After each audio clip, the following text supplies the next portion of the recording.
Okay, we live. Hold on.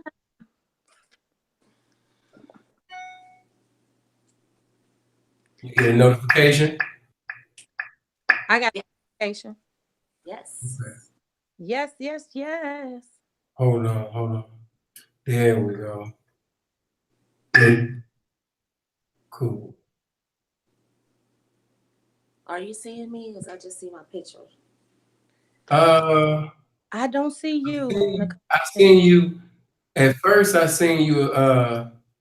But now I'm not seeing you. Hold on.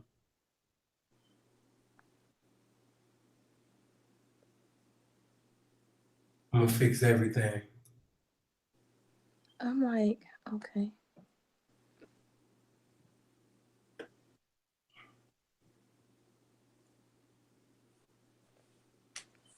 I see Nicole on this one when I'm watching.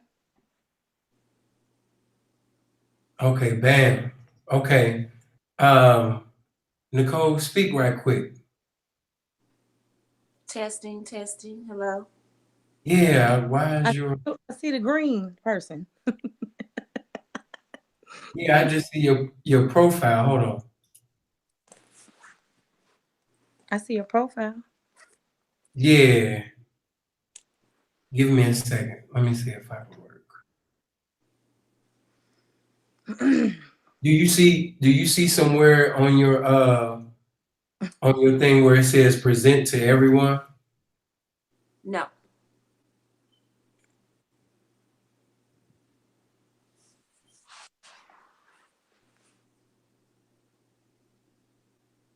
Okay, now I do. Well, it went away. Okay, there we go. You see it now? I tapped on it. You. Yeah, I see you, but it's only showing your profile. Hold on.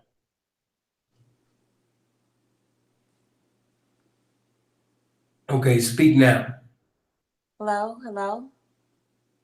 Yeah, man. Hold on. Look, hey family. They coming in the room. Well, Come on in the room. while we wait on to get Nicole situated, Paulina, introduce your YouTube channel and also give them some information just in case if you decide to have a conversation. Matter of fact, O'Shea, hit me right quick. Bro, call me on my 773 line right quick, O'Shea. O'Shea already coming in here with $25. Come on, Good. O'Shea. All right now. Come on. O'Shea, hit me right You quick. know I like me some O'Shea. You know I like me some O'Shea. Yeah, hold on. Yeah, bro, hit me on that 773 line right quick. O'Shea. See, I told you these comments. O'Shea, you are a mess, okay? Yeah, as a man, I want to trick. Shout out to Nicole, Miss NBA. O'Shea gonna say, "Hey, boo." Hold on. Hey, baby. Hey, O'Shea. O'Shea, like, Yeah, I think that maybe I should add you again. Hold on, man. welcome everyone. My name, for those who don't know, is Paulina Johnson, MBA. Please subscribe to my YouTube channel. Please follow me on all social media, Facebook and Instagram at Achieve Against All Odds. That is all one word, Achieve Against All Odds. Search for me, the hashtag Achieve Against All Odds or Paulina Johnson, MBA. Nicole's next. Nicole, you can go Remember, ahead. I still endeavor to do this. Go ahead. Hi, I'm Nicole Michelle. You can follow me on Facebook, Nicole Michelle, and Nicole Michelle page two. And I am the femininity influencer for the Inner Beauty Movement. And that is um, a movement designed to focus on young Black women reconnecting with their feminine core. And you can find us all over Facebook. Just type in Inner Beauty Movement. I have an all women's group set up for women's healing. And I do have a book on Amazon. It's been there for quite some time. I'm running a special If you buy the book, then you get 25 minutes of one-on-one counseling with me. And I'm on YouTube, and I just released a Ladylike Lessons today.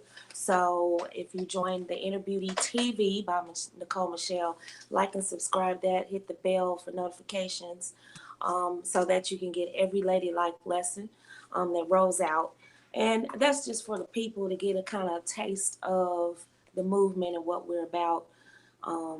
But of course, the best breakdown of the movement would be to get the book so you can kind of get a foundation and get started and reconnecting with your femininity. I like that. I like that. Well, to get things started and come right in right away, you know why I even do this, because I'm still endeavoring for you guys to see, because I want you to be blessed. I want you to see Nicole's beautiful face. You know what I mean? So go ahead. It's late, so don't even worry about it. We're just, what I'm saying is more important than how it looks. So Okay. Well, with that being said, Paulina, I wanted to start with you because, of course, you was the one, you know what I mean, that actually wanted to do this topic. And when you said it, I was compelled to do it because I thought this would not only be great for the women to be able to express what they desire, but also for the men to hear information, you know what I mean, that they don't know, or they can be compelled to be greater men so they can be more of an asset, you know what I mean, to a woman. So with that being said, you know, what are the things that you want or you need, you know what I mean, out of a man? So thank you. And first, I didn't even thank you, Sin. I really want to thank you for really giving me this opportunity to use your platform to give everyone a chance to see the voice that has been calling in. So, but anyway, I was thinking about this because I think, you know, in life, as you mature and get older, you realize the advice you wish you had when you were younger. And I know, as a woman, it's hard for us to really communicate to men what it is that we want and need in a non-emotional way, right? We are either in our emotions after he's done something we didn't like, or we are at a place where we just fed up, right? And so we come at a place where, like, this is what I need from you and this is what I want from you. And so when I was thinking about what is it that, if I had an opportunity to share with a mass audience of men, what is it that I would want them to know that women truly really want and need from them? And the first area that I thought was strength. A woman desires a man that is very strong. And I'm talking about strength in every area of his life. First of all, mentally, right? We want a man that is strong mentally, one that when we face with whatever challenges, money not right, job losses, a health challenge, that he rises to the occasion and he is mentally strong. He is there to set the temperature and the atmosphere for the woman. Baby, don't freak out. I got this. Instead of him looking at her, saying, what us gonna do, he's like, this is the plan and this is how we overcome. So when I thought about, this topic, I said, man, men need to understand, and the strength is really about having that mental strength, because my belief is when you are strong mentally, you can really overcome anything that you're faced with. So I don't know. What are your thoughts, Nicole? Well, in my movement, I try to reintroduce the terms masculine and feminine to young women, because a lot of them, like what you said, they have not been introduced to those terms growing up. And a lot of our young women only grew up with a mother in the home, and so they are not familiar with being feminine and recognizing masculinity. And matter of fact, our society is training um, young women to fear masculinity, true masculinity, and it's teaching our boys to repress masculinity in themselves. So when we have topics like this, we have to be completely thorough and break down what we really want. And the word that I hear you really talking about in everything that you just described is masculinity. You want a man that is a leader. He does not run from his role as a leader. And he is able to step up into the role as a provider and a protector of those he loves. That is a masculine man. And throughout my movement, young women are coming to me en masse telling me that they are overwhelmingly wanting black men and they're overwhelmingly wanting masculine men, which is completely different than what we hear in the media. We hear that sisters are wanting to swirl, they're wanting to date each other, they're not wanting to get married at all. And I beg to differ. Sisters, deep down, they want a black masculine man. So when I talk to male dominated audiences, I'm going to tell the men, you need to brush up on your masculinity, get around men who are teaching that thoroughly, not teaching you how to play women, not teaching you how to get them in the bed, because all of that stuff is temporary. That's the easy part. It really is. Being a man, a masculine man, is the toughest job a man will ever do in life. I agree. What Shots, are you saying? let me, before I say this, shouts out to Righteous. Righteous then came up in here with $10. He knew that a nigga had ran out of Kool-Aid. Bro is letting God use him. He coming through. Shouts out to him for the $10, man. You know what I mean? My nigga Nocton came up in here with $9.99. Hold on. Let me speed up because I know I missed. OG for OG then came up in here with the 5. You know what I mean? Randy then came up in here with the 10. You know what I mean? Much respect to you and your platform, big bro. Bro, blessings to you. Hold on. And the rest of y'all didn't say nothing. You just sent in the money. Break yourself for these likes. Break yourself right now for these shares. I got Nicole and Pauline on here right now. You know what I mean? I'm really blessing y'all. I got 2 beautiful black women, and not only are they beautiful as far as appearance, you know, but their intelligence is equivalent with their appearance. And I'm blessing you on tonight. So break yourself for the likes, break yourself for the shares. And if you in the corner, nigga, come about the corner and make a comment. Stop being shy, you know, and making yourself known to everybody. Stop getting in the corner and shit. You know what I mean? Come on out the corner. Yeah, you too. I mean, make a comment. Everything cool. Hey, Pete, let's do it like we do in church. Hey, we want all the deacons. We need y'all to give $100. No. $100 you can go up to the deacon side with your special Press seat. a 1. Press Yeah, a 1. but here at full gospel stuff down right around the corner, set it down on the corner, the irrefutable truth, full gospel, you know what I mean, missionary ism church. You know, we do not sit up there and tell anybody, you know, what to give. We just allow the spirit of the game to put on their heart to provide. If they feel that they got some GAME, then they're gonna let the one that gave them the GAME GAIN. So you know what I mean? We don't want to sit up there and tell them the amount of currency. We just want to encourage them to get into a continuity of giving that currency. Amen. So hold on. Let me ask. $100 tonight. I need you to press that 1. Let me say this. Okay, you said they want a masculine man. Yes. Okay. So for those, you know, because a guy might come up in here, he might be hearing words and might be just going with the flow and shit like that. What is a masculine man? And I'm not asking according to Webster's Collegiate Dictionary. I'm asking according to your infinite mind. What is a masculine man? Define that in your own words tonight. Well, I'm glad you asked, because my very first Ladylike lessons was breaking down the very basics of masculine and feminine, so that people can kind of get an idea. Masculine is basically a logical thinker. Women, we come from emotions. We primarily operate from emotions. We have logic, obviously, but our first inclination is to operate from the feminine side. A masculine man, his first inclination, his first instinct is to operate from the logical side. Typically, what's going on now is you see a lot of men operating from emotions, and that's kind of counterintuitive. And we have to let men start operating logically, because that's when they operate their best, and that's when they're problem solving. Masculinity is about problem solving. It's analytical. They like challenges. Men like to build and create.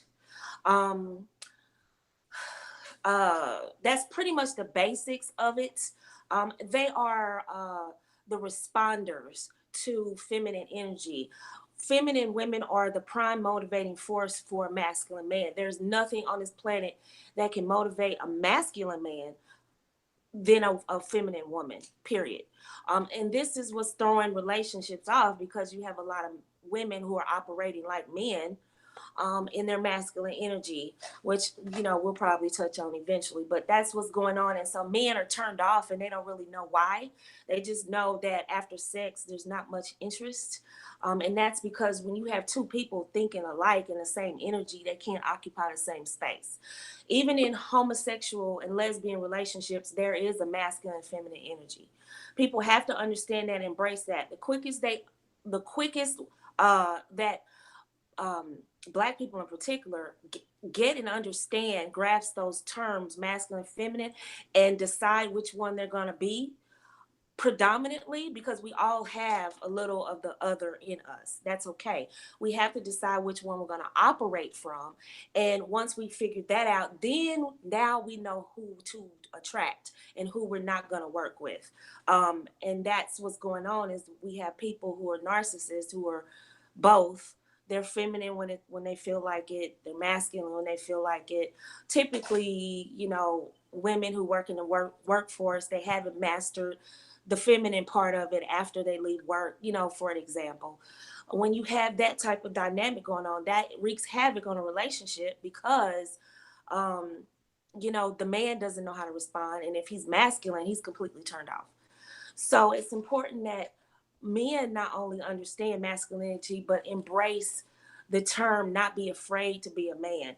Black men have been conditioned in society to be afraid to be who they naturally are. They've been taught to repress themselves, that the only thing that they're good for is, you know, with a ball or singing or dancing. That's what they've been told that they're good at. And that's absolutely, totally false. That's what other groups want Black men to do, because they recognize how outstanding Black men can be once they embrace their masculinity. This is why they're raping the continent of Africa. You know, I could go on and on and on, but Black men need to embrace their masculinity, because that's when they are able to be the best. And that means we need them to step up and be leaders of the home. And we can talk all night about that. But pretty much masculinity is bouncing off the feminine energy.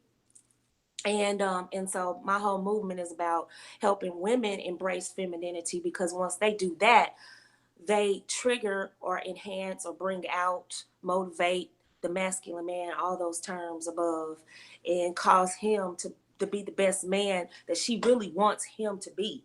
And then now they can form a healthy relationship. Mm, And go can ahead. can I say something? When I think of a masculine man, I think of a man who has two characteristics. He's a teacher and he's also a decision maker. And so for me, you know, when I think of masculinity, I think of a man that, you know, he can teach whoever he's around something, whatever it is. He's going to enlighten, you know, his environment. And he's also going to be a decision making, because you said problem solving, decision making, you know, sometimes decisions may not come out with the effect you wanted it to be, the result you wanted it to be, but you have to own it, right? You have to own it and take responsibility. So, Okay. Right. Women have to step back and allow men to lead. And I'm going to say a cuss word here. It's called submissive.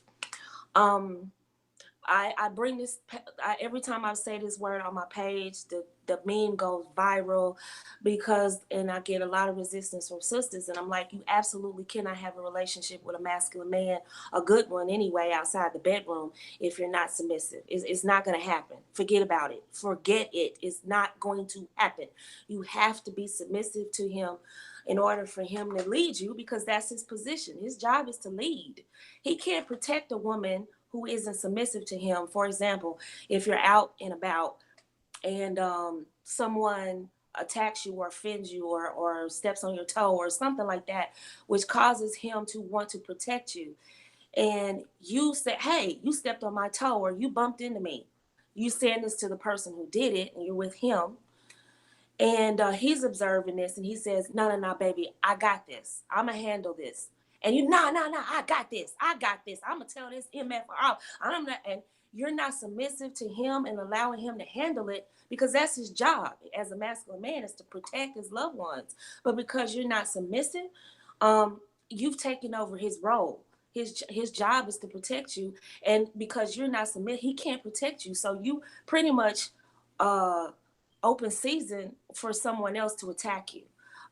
If you don't follow his lead, his instructions around the house, and P probably will take this, the square way, and then there's the pimp way. But really, when it comes to submissiveness, it's almost kind of the same. If you don't follow his lead, then you kind of mess up your own process, because as masculine, feminine, you're a team. There is no I'm better than you, I'm bigger than you. And being submissive doesn't mean you're not intelligent or smart. It just means that for the team's sake, I'm acquiescing to the masculine energy and allowing him to lead and protect me, because I don't have his muscles. I'm not analytical. I'm operating from feelings, and he's operating on, it's 50 people in here. If I take this dude, 2 more dudes are probably going to jump in. And I mean, he's thinking logically, and she's thinking, I got hurt, I want to lash out, because she's in her feelings. And he's thinking, nah, it's 50 people, we got to try to get out of this. He's thinking logically on how to maneuver the situation. So it's important that women appreciate the logic, the analytical skills that men have, because that's what protects us. And then men have to understand that women are not crazy, we're emotional, and there has to be an emotional person in the relationship, in the family, that can interpret everybody's emotions. If we're all thinking like men, nobody's soft, nobody's warm, somebody's crying, nobody cares. That's the woman to say, hey, something's off with you, what's wrong, let's get into it, how are you feeling? And the man is, what are you thinking? So this is the way that you can test yourself. If you are masculine, you're primarily, I think. You start a sentence off, well, I think. Feminine energy is, you start off the sentence typically, I feel this way, I don't feel like doing that, I feel. Everything comes from feelings. So that's the litmus test for everybody, is to understand what you are, and then kind of embrace it. And then if you're not comfortable being that energy, then kind of learn what the other energy is and be one or the other, so that you can have a healthy relationship. Mm-hmm. And it's good to keep in mind to always look for the balance. I know that men are supposed to be, governed by their mind and their thought process, but there's also a time that a man must feel. He must feel, right? Um, and I really liken it to this scenario.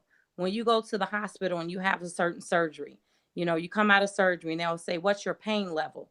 A man has to be able to effectively feel so that he can communicate what his pain level is, right? It's not we're going to play mind reading games and just really take people and put them in this box and say, this is how everyone should, you know, move and walk, when we are individually made differently. So my thing is always look for a balance. A man is very balanced. He's balanced. It's not just driving like a freight train. He's very, very balanced. And I think that's another thing to note, that, when you look for a man to be balanced, you look for a man to be, because we can deal with the drill sergeants, right? And I think understand men need to understand it is a woman's, now I don't know about young girls, but it is a woman's desire, let me look at you when I say this, to submit to a man. I know it may sound weird. Wait a minute, hold on, say that again. It is a woman's desire. That need to be a song. Desire to submit to a man, period. It's just her desire, right? The problem becomes when a man is not in his rightful mindset, thought process, actions, that things get thrown off. We grow up in a society, I'm just saying this, we grow up in a society where the women are raised like men and the men are coddled, right?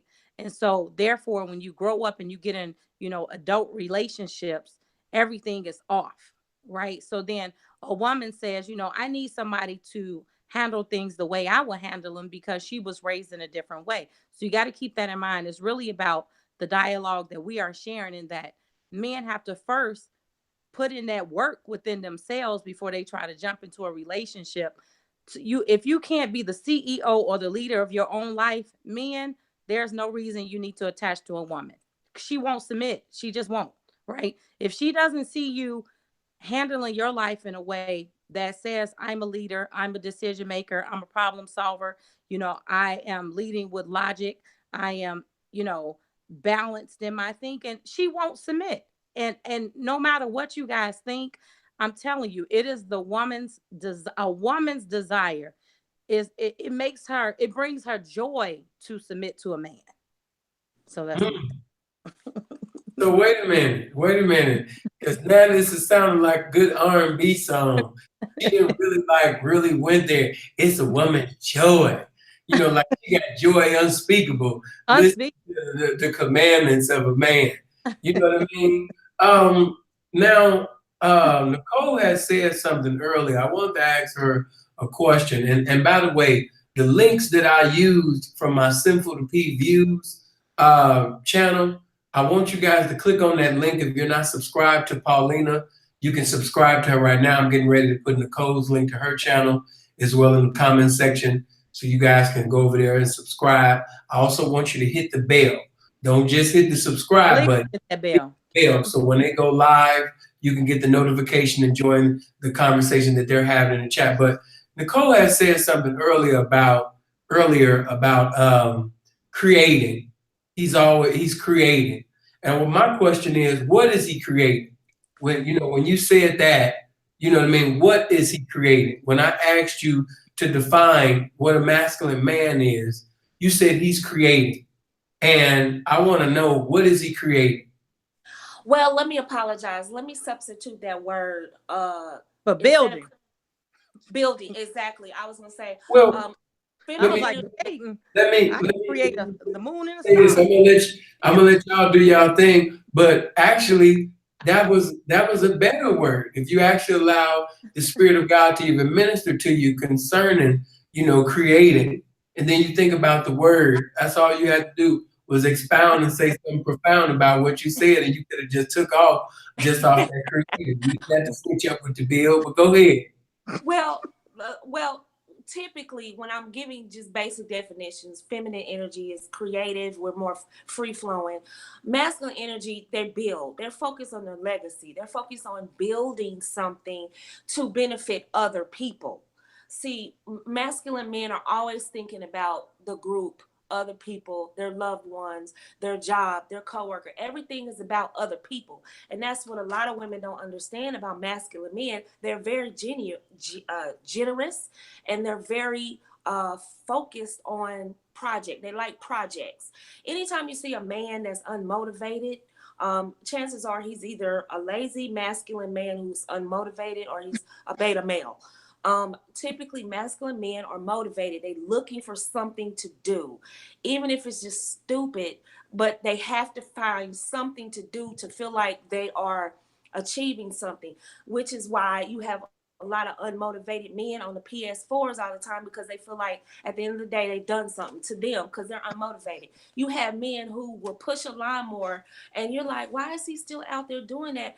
I thought he did that. He has to feel like he's accomplishing something. He has to feel like he's building something. He's being something. This is why being out of work for a masculine man really hurts him emotionally. They'll never really they don't really show that well to women, but it really hurts them, their masculinity, because that's what they're defined by: making money, providing, being the go-to. The buck stops with him, and if he's out of work, he feels less than a man because he's unable to do what he's supposed to do. Ladies, beware of any man who's out of work and he doesn't feel some type of way. That's a man you don't want to get pregnant by. If he's out of work and he's not stressing and he's not scratching his head like, I gotta do something. Let me go drive Uber. Let me, fix some people's yards. Let me do something to feel like I'm contributing. If you don't have a man that's hustling like that, or he's so focused that if a man says, I'm focused on myself right now, I'm really not trying to be in a long-term relationship, I'm trying to get myself together. Ladies, that's a masculine man. Let him do him. Because get out of the way. You know, of course, he's, you know, if you give him benefits, that's not going to benefit you. But he's in that moment, he's being masculine. He's saying, I'm focused on building something right now. I'm getting myself together, and I'm preparing myself to be a man, to do what a man does. And women, we kind of get our emotions in the way, like, oh no, but we'll be a good couple if you just give me time, and I'll be there for you. I'll let you drive my car. I'll give you money. I'll pay your bill. And that's not what a masculine man needs. He needs you to be like, okay, whatever you need me to do, I'll be over here. He needs that emotional support, that nurturing. I just did a video today about the difference between feminine nurturing and mothering. It's a huge difference. And if you don't understand it with a masculine man, you could push him away for good. Or you could be in a relationship with a user. So masculine men are builders. They're all about the end product, producing. That's the word I was looking for. I couldn't think of it earlier. Producers. Masculine men are producers. If you're a man ever says, I'm a man, I need a woman to be submissive to me, you need to look at his resume. What has he produced? The fruit of his life speak. Besides kids, what has he produced? The fruit of his life should speak who he is. Right. We looking at tangible things. Has he bought a house and paying for it? Has he started a business? How long has he been on his job? Right. You know, is he contributing to organizations? Like, what is he producing that entitles him to a woman being submissive? What we have is a lot of women being submissive to folks in and out of jail, PS4, Madden Kings. You know, that's the wrong, you put that submissiveness energy to the wrong dudes. And then when it doesn't turn out the way you want it, then all men are dogs. He doesn't know he doesn't know what he wants. He's a user. You put the wrong type of energy into the wrong man at the wrong time sometimes. Or you should have just kept it moving. You know, or you give a lot of submissiveness to a man who's already told you, look, I'm focused on building right now. I don't have anything to give a woman in a relationship. I'm just trying to do me, right? Mm-hmm. I'm paraphrasing, but that's what he said. He's saying, I'm focusing on me. I'm doing me. And then you still laying up with him. You still having babies in hopes that's going to change. You know, you guilt tripping him. Yo, mama black, you know, you need to be with me. You know, you had sex with me. Let's be in a relationship. You guilt tripping that man into being in a relationship. He's already told you he's focused. And so that's why I tell young ladies, you know, pay attention to what men tell you what's going on with them. We just don't want to listen. We don't want to hear it because we want to hear what we want to hear. And that's, you know, that's coming from emotions. Paulina, did you want to, I had nothing to add on. Okay. Amen. Okay. Amen to it. She just came through. Yeah, she did. She really did. Now, one thing that I do want to say is, did you just hear this woman say, P.S. Madden Kings? Yes. Did you call it P.S. Madden Kings? Yes. I didn't even know it was such thing. But okay, what I want to ask is this, because I'm definitely allowing you guys to speak because I know you're speaking, you know, for the women, and not only that, you're giving information to men. You know what I mean? And a lot of them guys like, damn, I do need to get out of my mama's house. Damn, I do be playing Madden too much. The basement boys. Damn, you know what I'm saying? Maybe I do need to stop, you know, treating women to McDonald's. I need to step my game up and take it to the Olive Garden, take it to somewhere special like Leona's. You know what I mean? Maybe I need to step my game up. You know what I mean? I want to be able to take my woman to Olive Garden like a real man. You know what I mean? And if we go to McDonald's, you know, I want to be able to get her a value meal too, instead of her looking at me eat the one. So I need to step this up. Maybe niggas might see this, be like, no, I need to step it up. So let me ask this, because I do just want to slide this in, because I'm going to let y'all preach now, but I do want to slide this in. To the women that want these things, okay? You want these, because there's a lot of women, I want this, I want this, I want this, and I want a man to have this, and he got to have this, he got to have that. You know what I'm saying? And as I was taught in the word, the revelation is in the why. And, you know, that's how revelations come. That's how information come. as to why. And I'm not saying this to the whole population of women because we know why, but some of you want men to have these things. You want a man to have a degree from Harvard. You want him to stay in a prestigious neighborhood. You want him to be able to speak in different vernaculars, have a sex life that's the best definition of spectacular. You want him to have all these great things, going on. But what do you have to offer this man other than a temporary pleasure that comes from the beautiful pussy that the Most High has blessed you with? What do you have, other than your physical appearance to offer a man? Because there's so many women, they say, I want this, I want that. That's just like a nigga going to the car dealership and he say, man, give me the Phantom in the year. And they be like, okay, okay, big dog.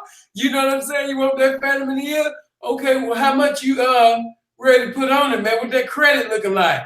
Oh, I ain't got no credit. I ain't got no money, but I'm fine. I'm handsome, and I would look good in the Phantom. You know what I mean? And I'm Instagram ready. And they gonna sit up there and have that motherfucker escort his ass off their property for sitting over there wasting his time. So basically, he wasn't able to fulfill the necessities to have this vehicle. And that's just like it is when it comes to men. Certain women you want a man that's handsome. You want, a man to have a dick, to basically make you come until the rapture comes. You want a man to take you on one of the best mental, physical, emotional, spiritual safaris that you've ever been on in your life. You want a man to bless you with these things, but you're not official and beneficial. And I'm not speaking to Paulina and Nicole, but I know it's some ladies that's in the comment section, and not just in the comment section, but it's gonna be ladies that's gonna see this video in the future, and they're gonna be like, you right, that's what I want. I want a real man, and I should have this, and I should have that. But what's your credit looking like? And I ain't just talking about, your credit as far as purchasing things. I'm talking about your credit in the streets. What's your credibility looking like? Yeah. What's your individuality looking like? What is your intellectual capabilities looking like? How are you beneficial to a man? It's good that you're able to make him come, but do you have anything that's going to make him come up? It's good that you can, fornicate, but do you have anything that you can educate? You provide a mental climax as well as a physical climax. Some of these women, they're just good for producing, sex. They're good for producing great sexual times. But as we all know, great sexual times last for a moment. It doesn't last for a movement. So what do you have ladies, I want you to ask yourself, what do you have that's beneficial to the movement of a man? A woman is supposed to be able to produce what the man has introduced her to and create greater. That's what women do, not just producing children, but they bring things into life. Not just life as far as children, but bringing life. You're supposed to take that man's information and you're supposed to produce it. So, you know what I mean? If he's making daily deposits and giving you uncommon information, of giving you inspiration, giving you exhortation, helping you get to the location of success, how are you beneficial to the man? And I just want that to minister, to you women. So before you up there hollering and you throwing your little phone around, that's right, Paulina. That's right, Nicole. Come through. I'm subscribing to her channel right now because she wants a masculine man. And I'm tired of these bitch-ass niggas playing PS4s and shit and eating motherfucking hot Cheetos and shit. Fuck that, nigga. You know what I'm saying? Step your game up. And you about to do all this hollering and screaming, and you about to be cheering, and you about to speak in a tongue as Casper the Friendly Ghost gonna give you. But you still not going to produce the behavior that you need to be producing in order to obtain and maintain this type of man. Now I don't want to talk too much because this is kind of like ladies' night. So but I had to slide that in there. So before you get too happy, before you leap over walls and run through troops and knock out groups because of what's being said by these two beautiful, infinite-minded women, I want you to, sit your ass down and think about what the hell I just said. You know what I mean? Simplicity. But getting back, what Paulina, I want to ask you, Yeah.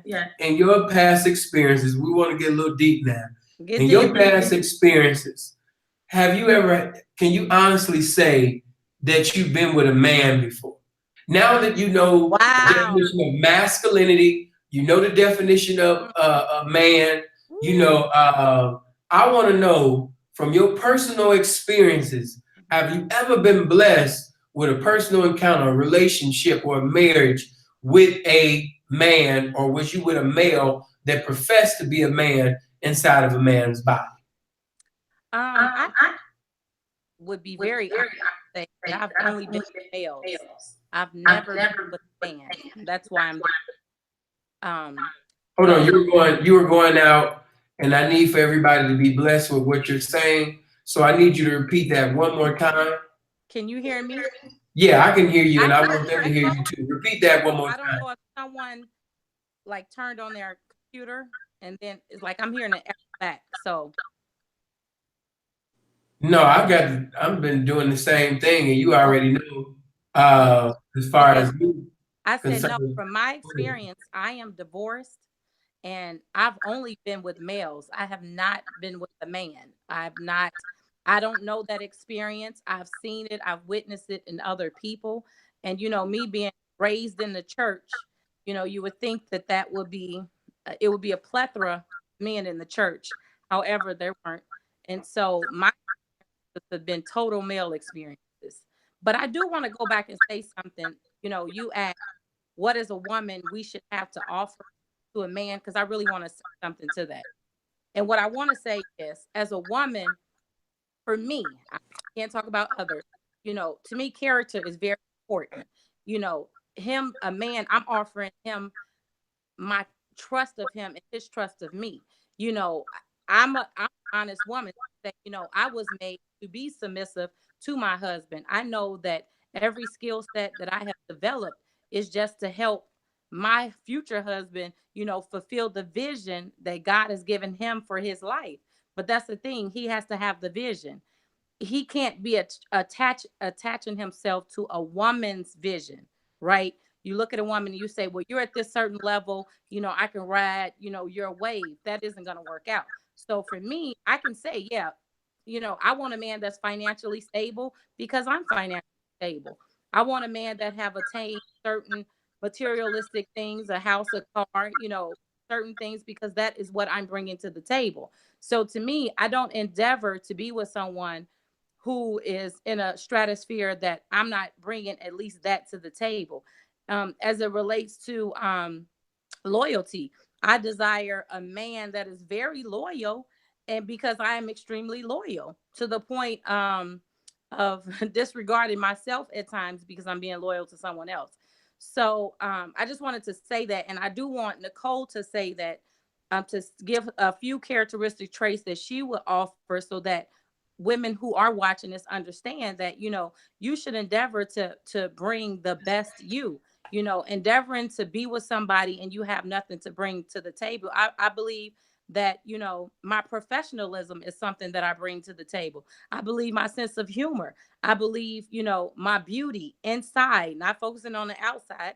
I believe my nurturing. That's a blessing. I believe, you know, my commitment, you know, so those are things, you know, that, you know, if he needs something, I always, you know, the joke for me is there will never ever be another woman that will love a man the way I have because of my commitment. I'm willing to sacrifice. I'm okay with sacrificing. That's what you do, you know, like, but again, I was raised differently. You know, I come from a Southern family. So again, I just, you know, I was raised that, you know, it's your desire. Like, it's just natural to serve your man. But, you know, go ahead, Nicole. We have to get that in. Camera on. Rock TV wrote Nicole turn the camera on. Yeah, we already been. Can you turn? I'm good right now. On, please. It's 12:47 in Atlanta. I'm good. No, I'm prepared, whatever y'all do. No, I just wanted to add, I was on O'Shea's channel and he asked me the same thing, and I'm gonna kind of give everybody a gist of it. I want women to understand that are listening to you all right now. They need to do one-on-one coaching with me so that we can get to the bottom of things. Because what I found out with a lot of sisters is they're not getting married because men don't want to marry them or they're not great women. It's only one or two things they need to tweak. And if they're not talking to someone that's in tune with relationships and knows what's up, like me, I can point out, okay, you just need to tweak this and that and you're good. And so that leads into what I'm getting ready to say, is that a lot of women have the right mindset.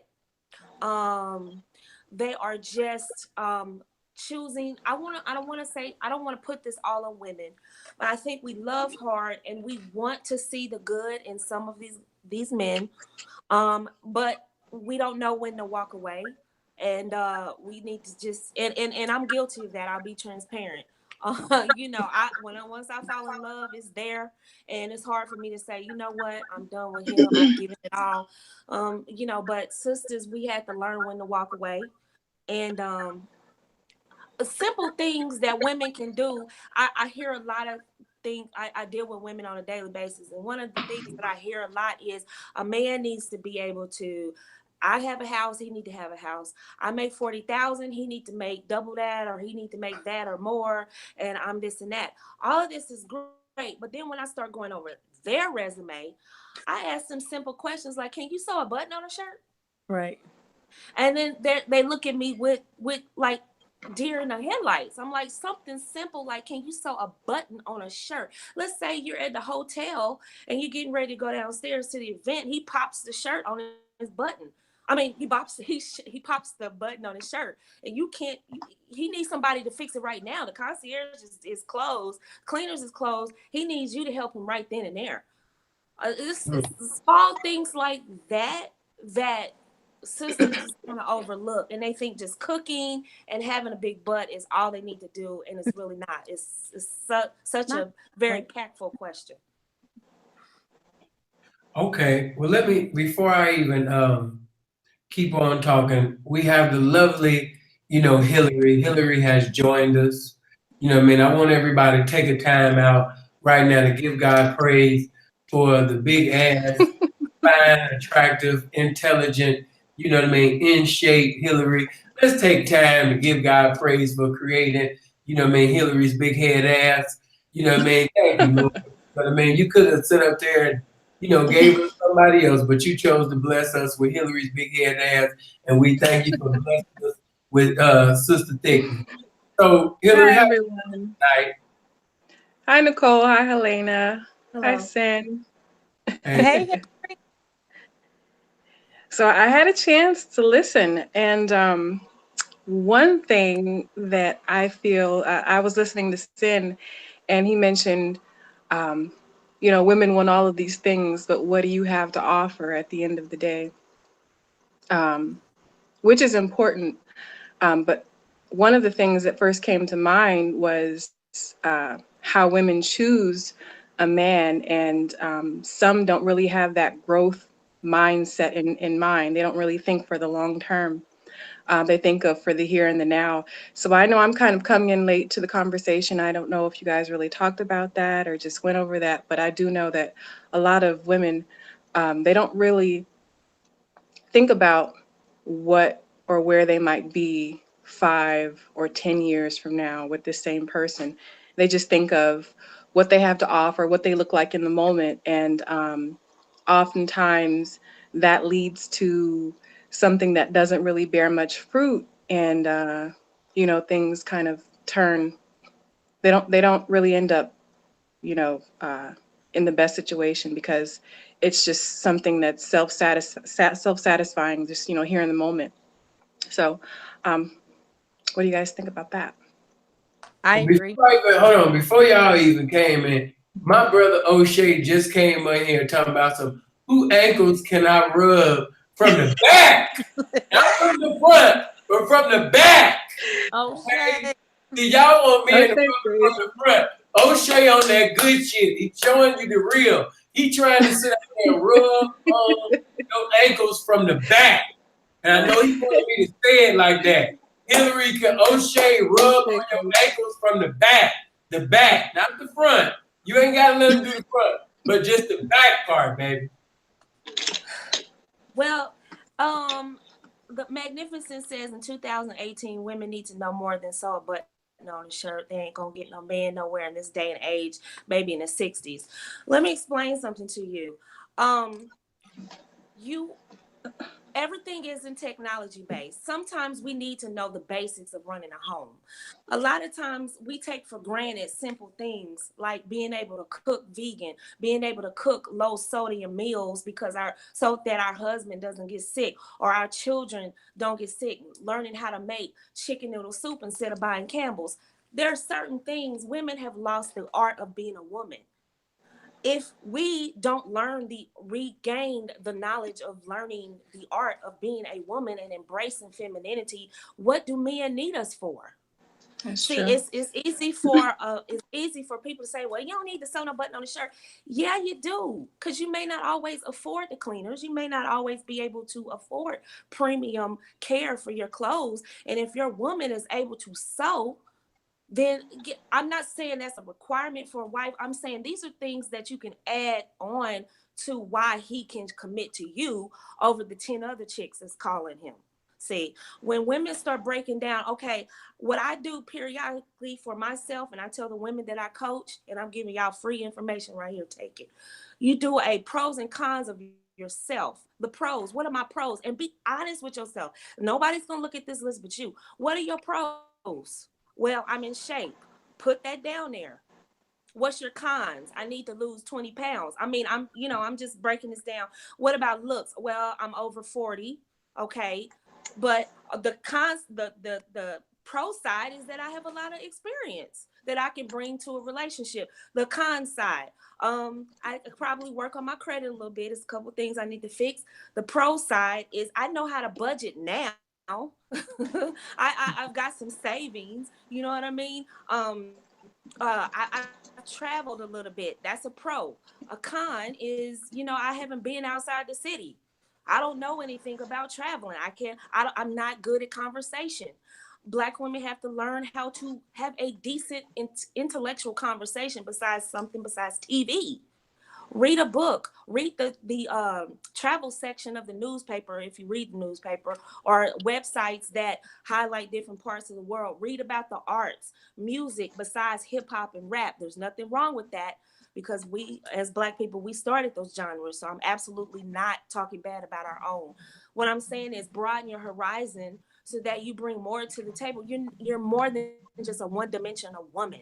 You have more to bring to the table than just loving hip hop and frying chicken. I mean, I'm not down in that, but that's predominantly what brothers are saying. They see a lot. They see a headstrong woman with career and degrees, and she's saying, ain't no man gonna tell me nothing. By the way, he does need to have this, and he does need to have a house and all this money, and he needs to have this, and he needs to be over 6 feet tall. And then I look at her and I'm like, okay, you look good on paper, but then you're not submissive. You back talk. You have a bad attitude. You won't smile. You think all men are dogs. Go ahead. And then, oh yeah, and let me add, you have a couple kids. So then you don't And you're pregnant now. You just don't even know it. You don't really take in. I think sisters need to really, and I tell women on a daily basis, the ones that I coach, I tell them on a daily basis, the women that get married the quickest are the ones living in reality. If you live in fantasy world, continue doing that. You live in Wakanda, wherever fantasy land you want to be in, that's fine. It will take you longer to get married, because men are logical. They approach marriage, the idea of marriage, logically, which is why a lot of them are not getting married, because they don't see the logic in it. They know when they get a divorce, the courts are going to eat them up, child support going to eat them up, and then probably lose their reputation because it's always the man's fault. That's the society's perception. And then, logically, why should I marry her? I have 10 women calling me at one time. 2 of them I have like, 3 of them are okay. One of them's hideous, but she's a great person. Thanks. And then, the other ones are like, one don't want to get married, she just want to have sex, and then the other two are just battling it out for me, but I'm really not sold. What's the deal breaker? What's the determining factor who I'm going to marry? Women do not understand that men make a decision on who to marry logically. They approach marriage logically. How does this logically pan out?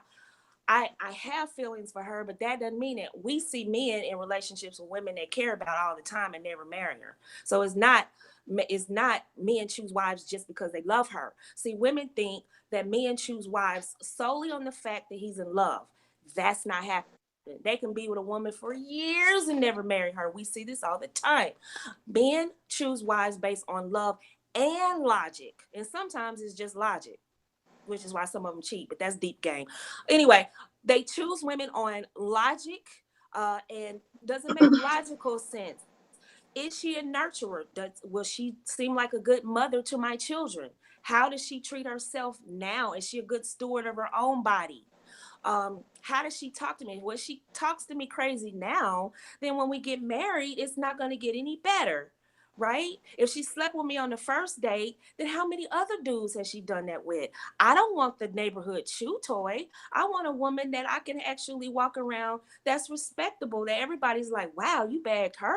Wow, you're lucky. You're a lucky man. I don't want the female that everybody done ran through. This is what men are thinking, but women don't get. And I'm telling women, the faster you grasp that and understand how men approach relationships in marriage, the quicker you'll get married. Stay in fantasy land, Wakanda, whatever. Then just plan your girls trip.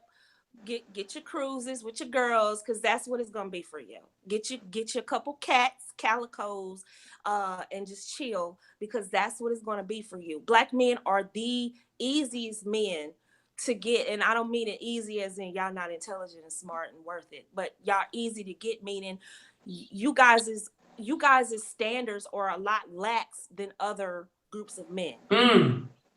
Terrible. Anyway, I have a question. let me say this before.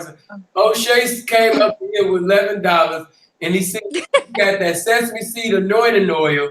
For those of y'all that didn't know, you know what I'm saying? But he got the sesame seed anointing oil. Those that want O'Shea to lay hands, you know what I mean? You might be a woman, you got a fat ass, you got some nice thighs, you want O'Shea to rub the anointing oil on your body so he can anoint you and appoint you for this work. And so you can get this work, mess with O'Shea.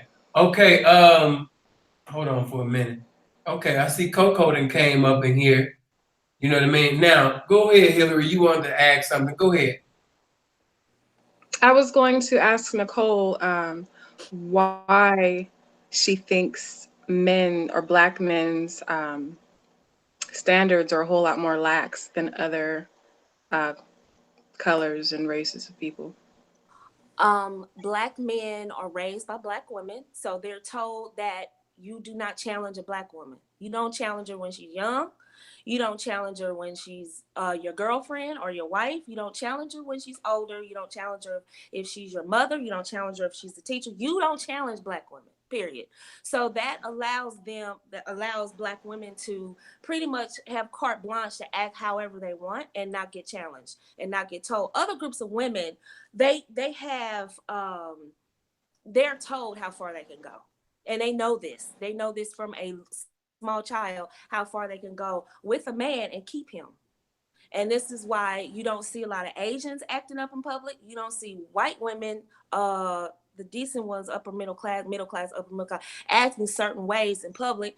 You don't see Latinas acting certain ways. You see Latinas wifed up with a bunch of babies by the time they 22, 23. Sisters are the only ones that have carte blanche to act any kind of way. Another thing, brothers are conditioned to marry women or want or guilted into wanting women with children.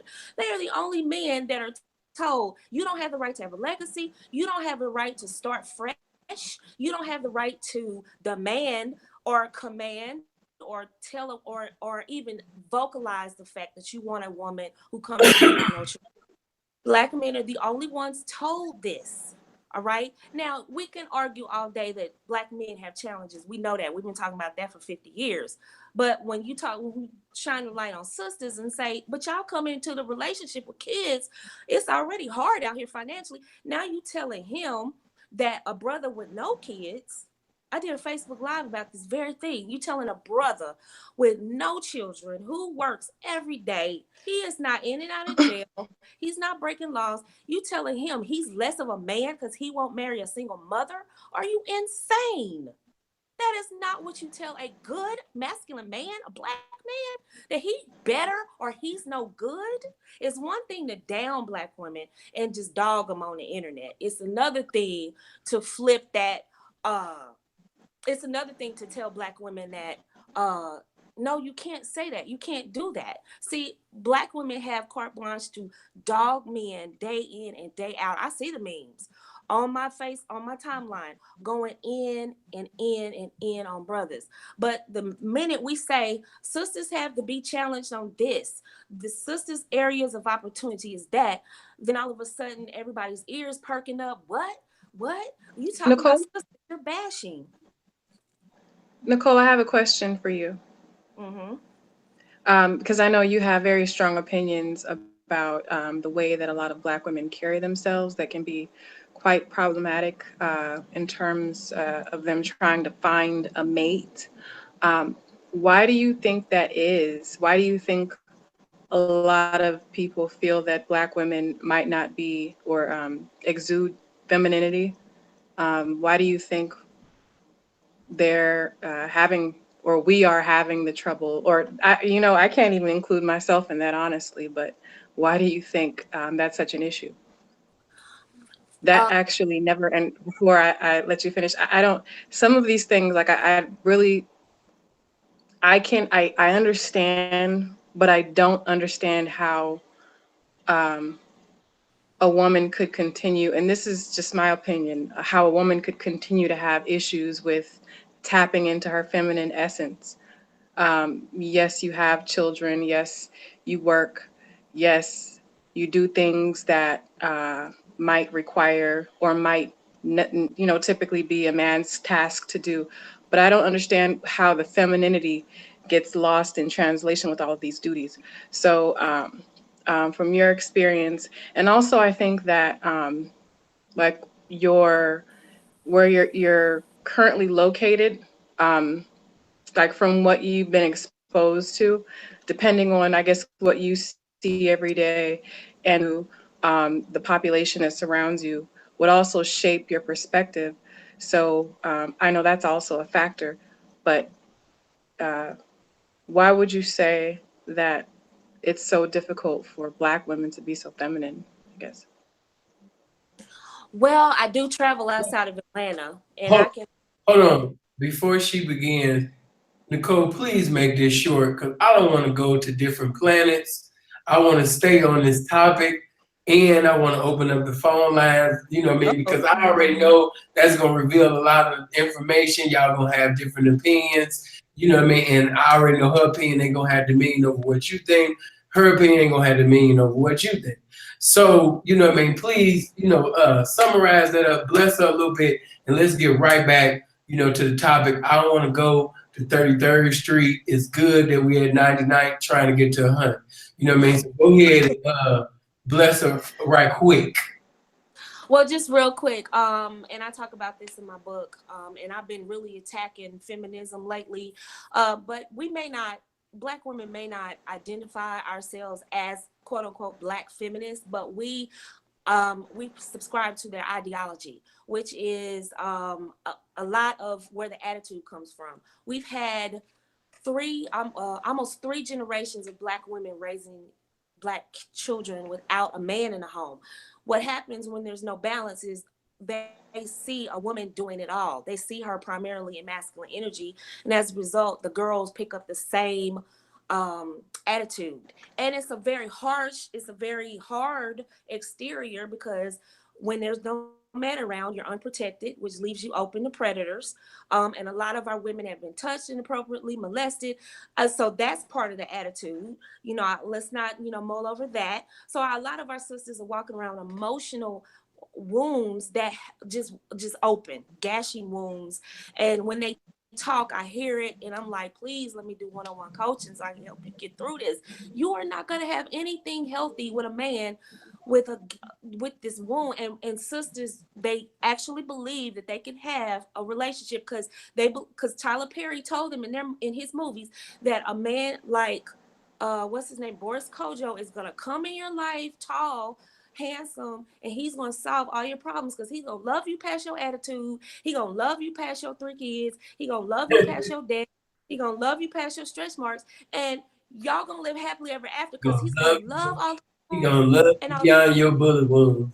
He gonna love you that you got you understand me? Different baby daddies. He gonna love all of this.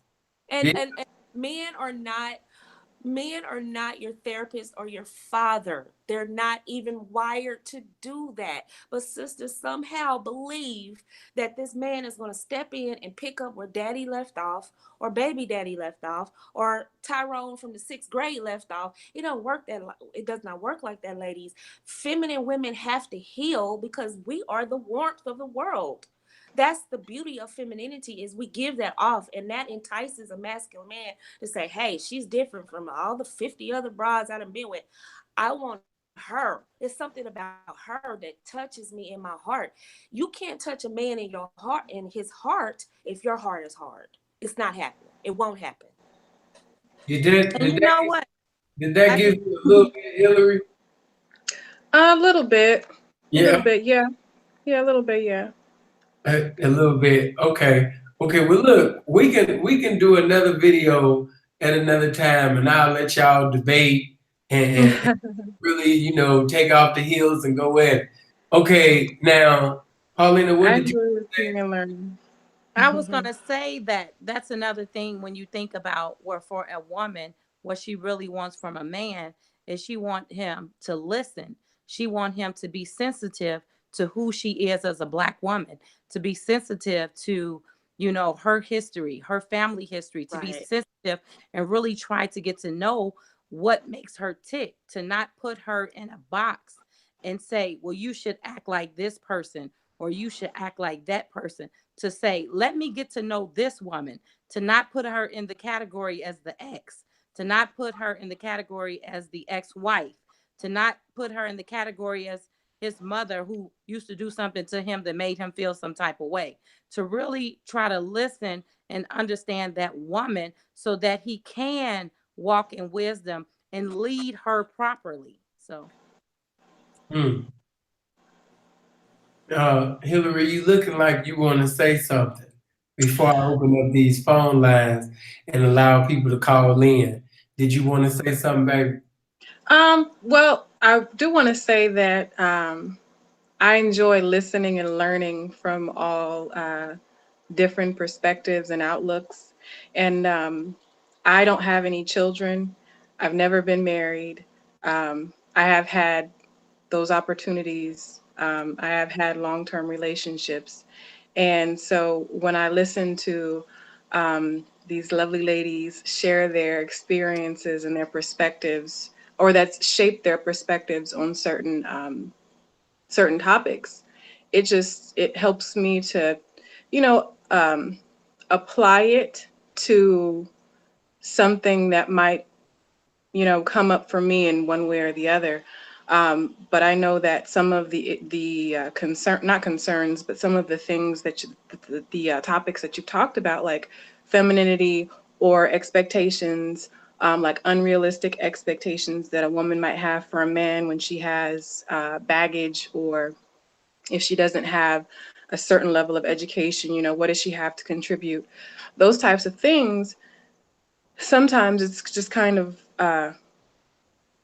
it's like there's like some of this stuff is, in my opinion, it's just like the basics. Like you should already know to have, like, you can't get something for nothing. So of course, you have to come with something. You have to be willing to contribute. You can't just have your hands open and just be willing to receive and give nothing in return. So a lot of that is just not elementary, but it's just very it's just it's some of the it's just some things that I thought that a lot of women would already know to have, because beauty fades. Sometimes you get fat, things change. So at the end of it all, you really have to have something, like you really have to have something to offer beyond all that. So I don't know. Sometimes it blows my mind to know that it never really dawns on people to think about those things. I don't know, but yeah, that's all, Sin. I want you guys to hit that like button. It's damn near 200 big head motherfuckers watching. Hit that like button right now. Hit the share button right now. Come out the corner, make a comment, you know what I mean, to that attractive woman that's in the comment section. You know what I mean? He that wants friends must show himself friendly. By all means, make yourself friendly. Compliments lead to development. Don't, you know what I mean, be shy. Give that lady a compliment. You know what I mean? Woman, you know what I mean? Whether you handsome or whether you big as hell, you might look like Biz Marquis. You might look like a bar with no MJG. But, you know what I'm saying? You need to go ahead and give a compliment as well. Make yourself at home, ladies and gentlemen. Helena, baby, go ahead and put that 504 line in, baby. I'm ready for the callers to call in before I allow the ladies to go back to blessing the world, or the bed with this, with their beauty. And can I also say something too? Because I think it's important to really discuss finances. You know, this is important to me. I desire a man who can, pay bills and close deals, because that's what I'm bringing to the table. Mm-hmm. So, and that's important. Hold on, right? I love that. Wait a minute, break that. Hold on, wait a minute. Let Paulina get this in first before y'all call. Say that again. I like that. And it rhymed too. Had a little ring to it. Go ahead. And I need a man that Shit. can pay bills and close deals, okay? Because that's what I'm bringing to the table, and that's what I need him to bring to the table. And it's not about having all these finances. Like, I don't need to see you as a walking billboard of labels. Matter of fact, I think it's so sexy and attractive that you just being so, inconspicuous. And, I'm like, you got a portfolio. That's important. Women want a man that really is building for the future, not really just trying to spend everything. So to me, I need to know that you can pay bills and close deals. We gonna make it happen together. Right. So let me ask you this, because you guys dealt with what you wanted mentally, behavior wise and everything like that, and what you want them to create and everything like that. Let me make this video a little more interesting. You know what I mean? Hillary, what do you want out of a man, as far as spiritually, and sexually? Like, does he have to have a doctrinal belief, as far as the spiritual, aspect, or, sexually, what type of man, do you desire? That's So okay. she want a man to put his mouth on things and say, Well, this is what I will say. The more that I have, as I have progressed in my own life, and as I've learned and been able to educate myself on religions, beliefs, spirituality as well, and just familiarizing myself with all of the things that have indoctrinated the people that surround me, what I would like to have in a man is a strong sense of spirituality. I would definitely want him to be grounded in that, because I feel like that is the umbrella to which all other doctrines of belief fall under. And when you get a certain level of understanding, I guess you would know, or that would make the most sense. So that's something that that I would like for that man to have. And as far as what did you ask? do you want a man to sit up there and tell you to toot that ass up? You know what I'm saying? Some of Well, y'all of course. want a man to be romantic. You want him to bring you flowers. You want him to be on some John B. ass shit. You know what I mean? He got to say all of these profound ass words. But do you ever, you know what I mean, just want a man to tell you to toot that ass up and get right to the point? Well, I mean, there's a time and a place where all of that, all of that, absolutely. Just go ahead and just give me all that. But days will vary where, this might be, what we're having for the day, and then that might be what we're having for the next day. It would vary. So yes, all of that. Just love and passion, of course. That's important. So you want love, you want a man that's passionate, loving, and all of that stuff. But then it's sometimes that you want him to just come right up in the kitchen or wherever you at in the house and just break your ass off. That's what you want. Why, sure, yeah. Break me off. Look at her shy ass. Why sure? She trying to sit up there and be tender with Yeah, you, I mean, yeah, with her little petite pussy. yeah. Anyway, you just tell Hillary got a little dainty pussy. You know what I mean? One of them little petite pussies and shit smelling like Garden of Eden. She probably got a perfume. That's what the perfume called, Garden of Eden. But anyway, Paulina, let me get to you. What type of man do you desire, spiritually, you know what I mean, and sexually? Like, what does it, like, can he be, he look like Dan from Roseanne? You know what I mean? Or do he got to be a Denzel looking motherfucker?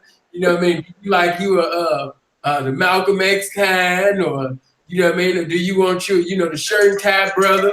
You know what I mean? Or do you like somebody that's a thug? You know what I mean? He a mechanic. He work on cars and shit. He build. You know what I mean? He got dirty jeans and shit. You know what I mean?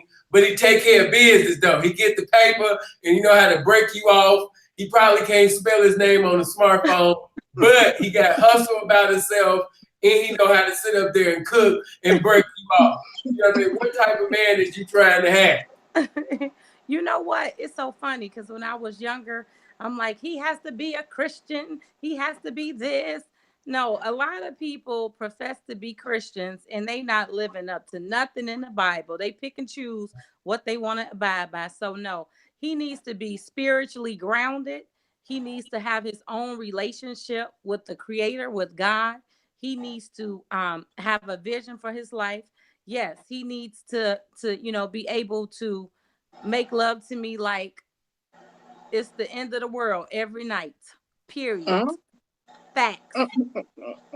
Every time. Like, if I come home from work, if like we flying out meeting each other, yes, absolutely. But and then you said about looks. Okay, so I'm not focused on looks. I just can't be scared when I look at him. I'm more focused on, physique. Like as far like I'm obsessed with teeth. You already know I'm obsessed with oral hygiene. Your breath needs to be fresh all the time. You need to floss. You need to smell good. Wait, hold on. What if he got a good ass for real? And you know what I'm saying? He keeping you in nice heels. He paying bills and just bought an automobile. But the brother's breath smell like he want to be alone. He has a spirit that is contrary, you know what I mean, to what you desire to smell in his mouth. The nigga breath smell like all type of demonic spirits at time. Like, can you get through this catastrophe? Could you get through this abomination, within the conversation that you have with this man that's proceeding from it? Because he got one of them problems. Matter of fact, he might even tell you when he was a little boy, you know what I mean, the dog licked in his mouth and his breath ain't been right ever since then. He got one of them diseases and shit. He tried baking soda, he tried prayer. It just, they worked out for him. Could you fuck with him or not? I could after I take him to my dentist, and I'm gonna get them root scales. He gonna get them root scales, all 4 quadrants. He gonna get all them teeth pulled. He gonna get veneers if he needs those. I'm gonna get him righteous. His gums gonna turn pink. Gums supposed to be pink, not crazy looking. I'm gonna get him righteous. He gonna be righteous. I'm not tripping. Like that's fixable. That's fixable. There's a lot of things that's not fixable. I can't, mm-mm. Okay, let me before I come with this next question, let me move to Nicole. What type of man do you desire, spiritually? Does he have to have a salvation from the divine? And does he have to have, a beautiful blessing to bless you from behind? Like, what type of man do you desire? And if his feet stink, we can get them feet fixed too. So you're gonna have him with Jodeci boots on the whole time. Okay. So Nicole, what type of man you desire?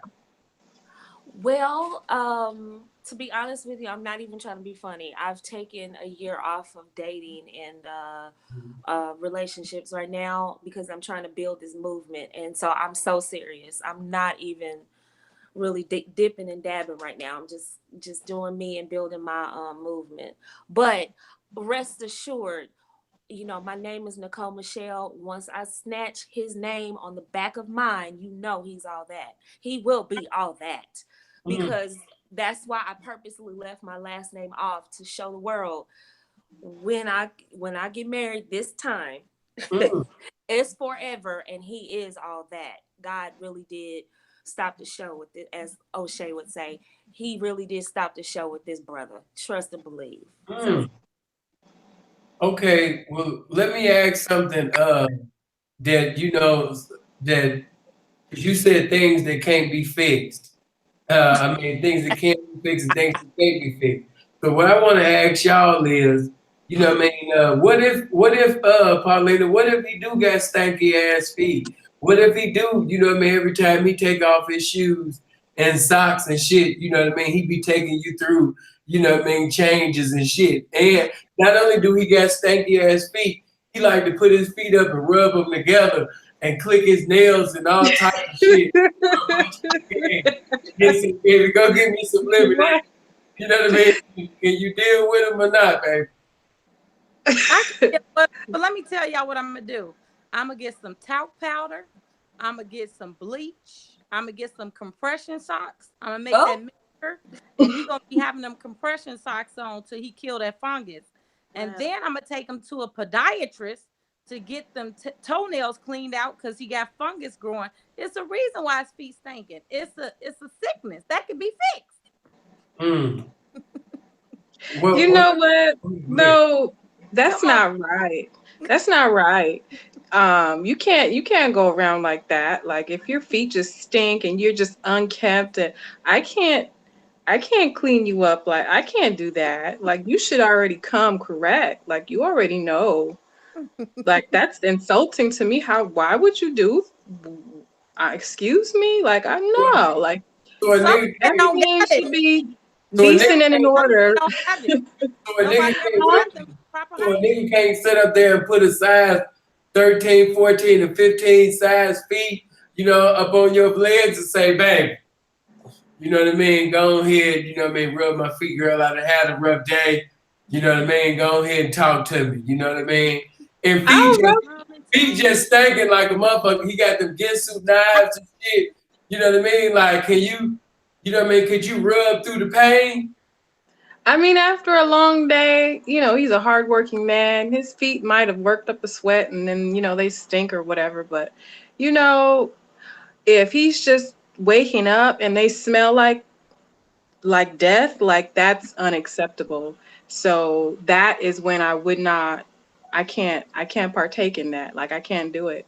And it's insulting to me to even try to have me participate in something like that. But okay. Hillary, I gotta say this. I've actually had that issue, and it's actually very erotic. I give my man pedicures. Like, when I'm in a relationship, it's no issue for me to give my man a pedicure. That's like sensual and erotic. You do his feet, his mind blown. I mean, I could see that. I've used some tools in a nail kit before. I don't see anything wrong with that.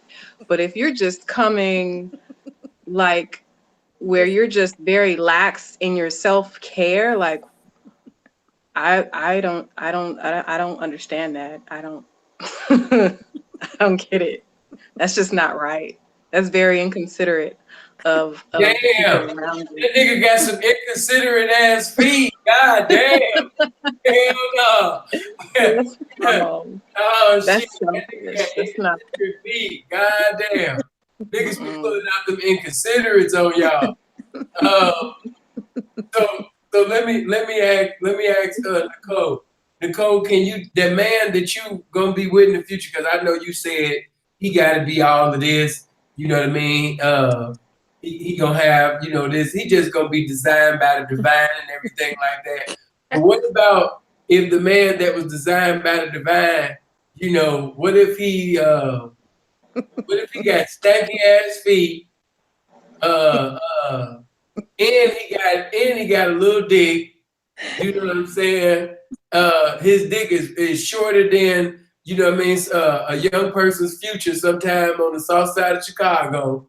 And you know what I'm saying? Like, how do you cope with this? How do you deal with these inconsiderate ass feet and this inconsiderate ass dick?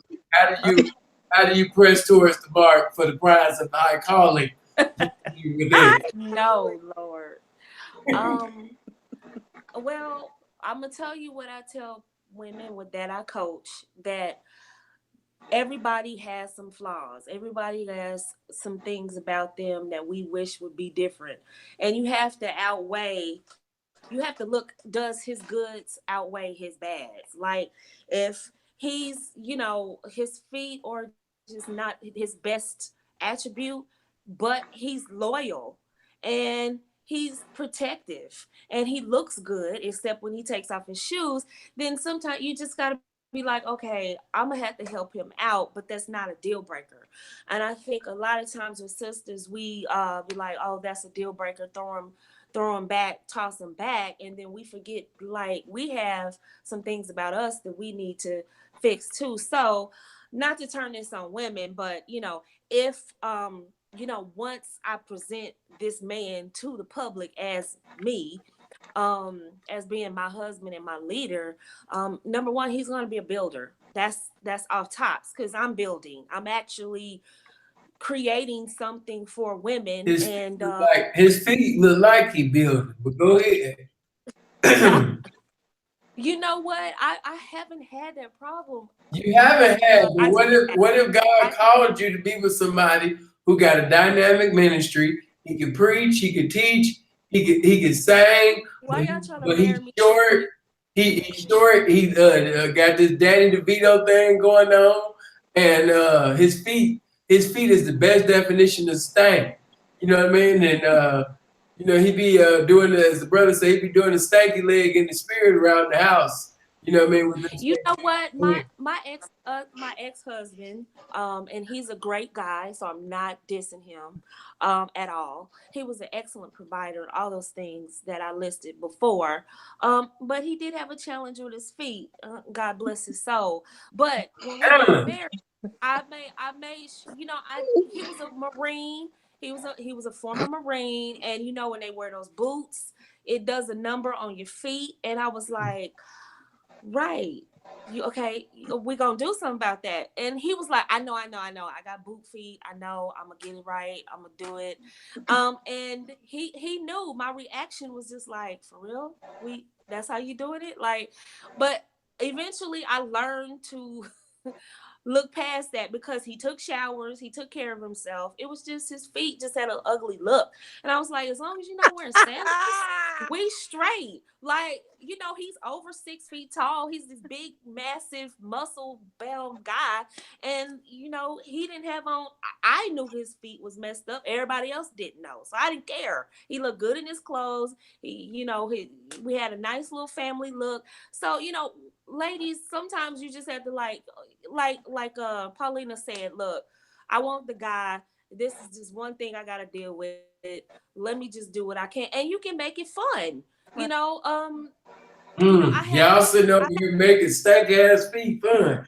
Y'all some smart ass women. I'm bucks with y'all. Y'all are smart. I mean, but we have, as a group of women, we've lost our art of bringing out the best in our men. We are so quick to toss each other on to the next one, right, instead of saying, you know what, this person really has a lot of good qualities. Maybe if I help him, if he's showing interest in you, and if I help him, I can help him do this. That's a lot of times we lose our men brothers to other groups of women because they take the time. They're not hyper focused on minute details like that. They're focused on the grand scheme of things, his integrity, his character. Can I interject? Yes, Things please. like that. I'm sorry. Because, I think some people, I hope no one's getting it confused with, say, for example, just something like feet. Ugly feet versus stinky feet. Ugly feet are fine because everyone can't have nice feet. They can be gangbanging. But I mean, if they smell, your hygiene is of the utmost importance. Like, I can't stress that enough. So if your feet stink, you might have some type of fungi going on. So then what? Do your balls stink? Did you Probably wipe your butt? It just goes back into, is your neck black? Like, do your Probably. ears, do you have black heads? Like, it just makes me think about all these other types of things. So I can have empathy for ugly feet, but if you smell, that's different. So That's can completely different. you deal with a man with stanky balls? No. No. What So you have Wait, what women really want? No. Women really want a man who. What if, hold on. Oh. What is he as people call a so-called real nigga? He a real nigga, but he just got bad hygiene. Absolutely not. He a real nigga just keeping it real. Hygiene is something like you're an adult. You Absolutely. have to learn how to wash yourself. This is basic. Now there are disorders that cause your feet to stink. I don't want us to get caught up on feet, but there are disorders that can actually make your feet stink. So yeah, I'm with Hillary on that. You have to dissect and find out why you constantly have stinky feet. What's going on with your shoes? Do you need some Dr. Scholl's? Like, what's going on? You need some powder, Gold Bond? Like, what's going on with you? Get to the bottom of it. Where? You know. 40 days fast. Right. Okay, well let me ask you this. What about that sexual part? What if the brother is coming up shout and you know what I'm saying, he just ain't, pleasing. Hey man, his ministry is not up to par. You know what I mean? He's not blessed in the city. You know what I'm saying? His territory is not enlarged. Amen. Oh my God.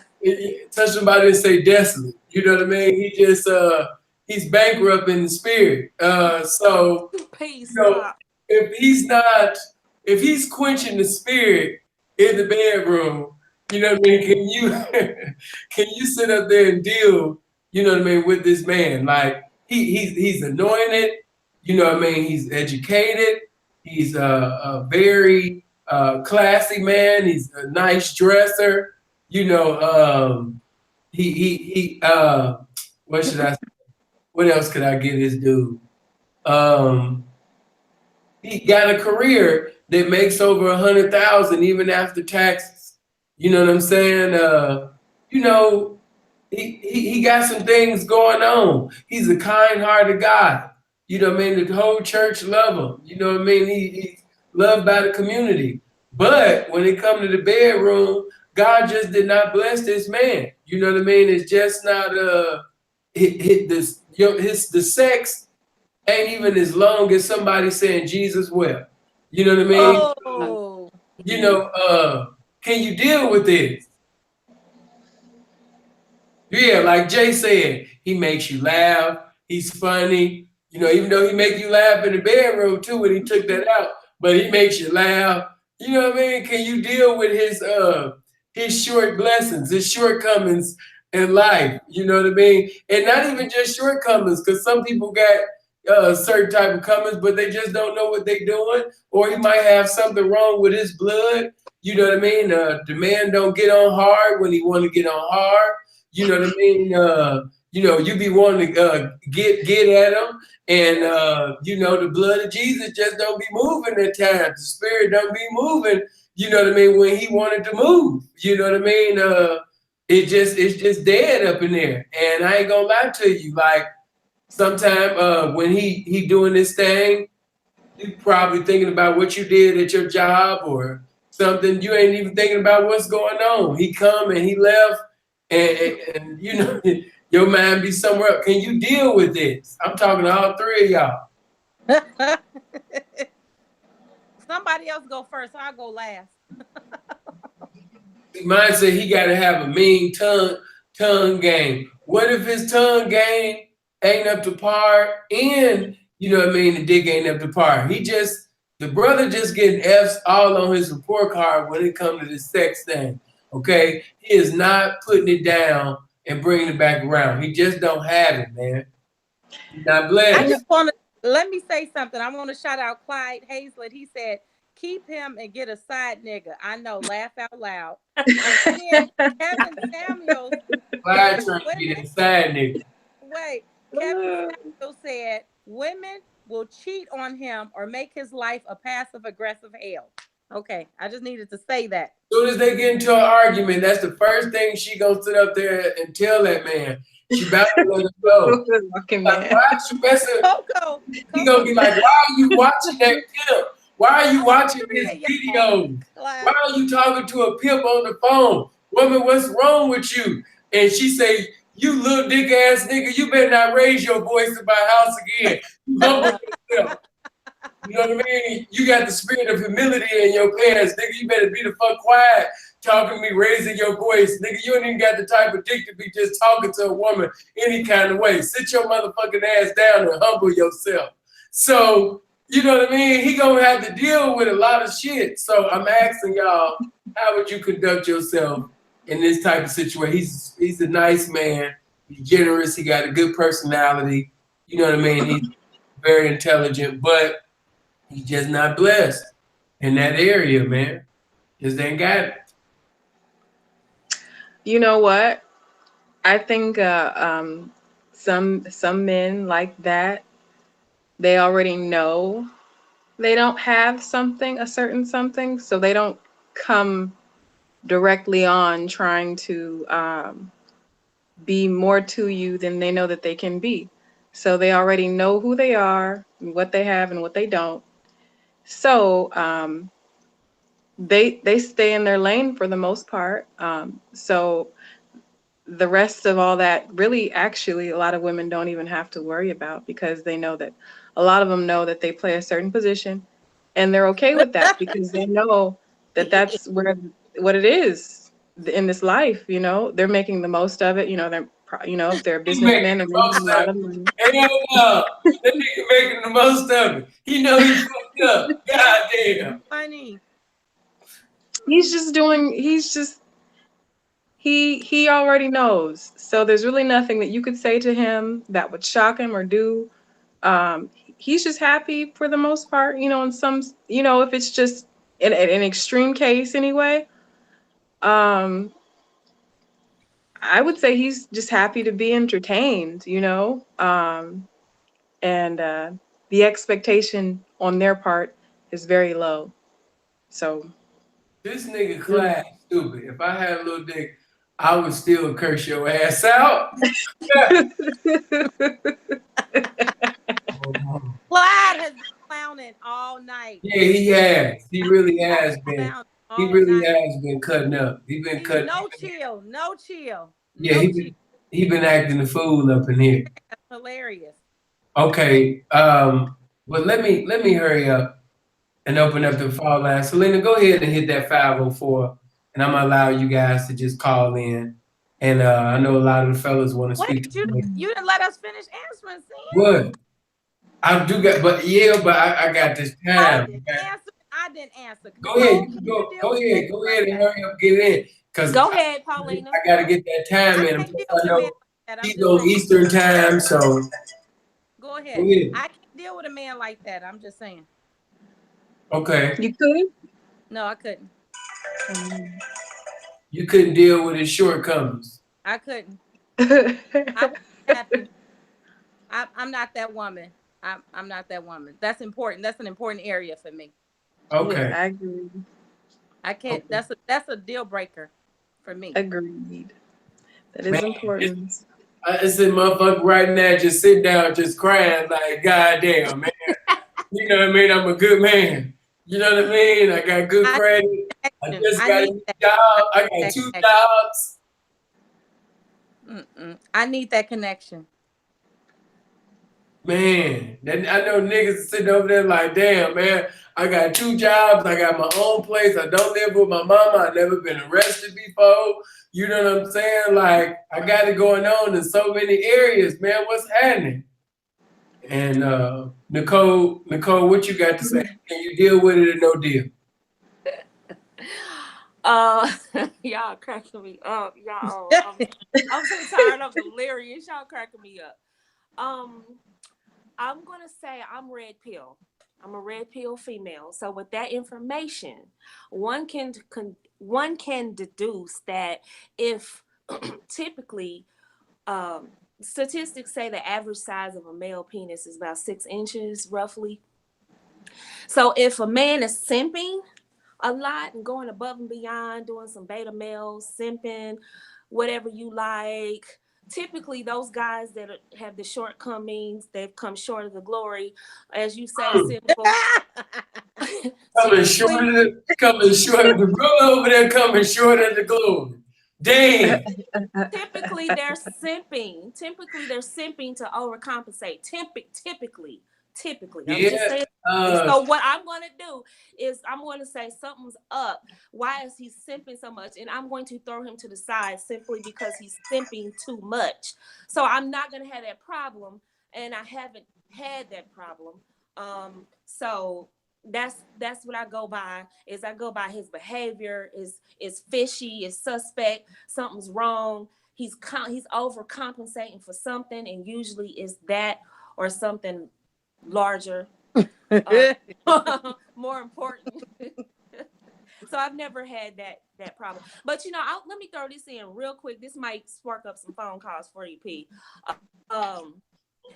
If the average penis size for a man is about 6 inches, and then women are constantly saying it's got to be huge, then one can say that a lot of women have had so many sexual partners that they're stretched out and there's no more tightness and traction. That so ain't they my have problem. They're huge penises. And I'm telling you, this is what the doctors are saying. The doctors are saying that they have these vaginal. What y'all say? The doctors don't know what the fuck they talking about. Not mine. Because I don't like. But we can't answer that question. Only men that are experiencing us can answer that question for real. That's true. Are they? You know what I'm saying? So sometimes when women are saying, and neither one of you said it had to be big. You just said you couldn't deal with it small. I'm talking about women. I'm talking about women that are overly vocal about what size it gotta be. Oh no. Typically are the ones that, and I just did a post about this and folks went crazy. I said, if you can always tell a woman with a lot of experience or just a downright hoe, because she's always talking about how big it gotta be. It gotta be big. I mean, dude. A lot of women, they and let me tell the young niggas out there, they be lying. They be lying. They be lying. Most of them be lying because they trying to sound like they sexually advanced to their friends, man. Oh, scared pussy ass. She just sitting up there talking crazy, man. And then when she finally sit up there and get with a real nigga, from the street, she gonna sit up there, you understand me, and pull all type of moves on why she don't want the big dick. Them be the main ones talking all of that shit about how she experienced. And I done had 11 before. I done had 13. And the bitch lying. She ain't had none of that. She lying.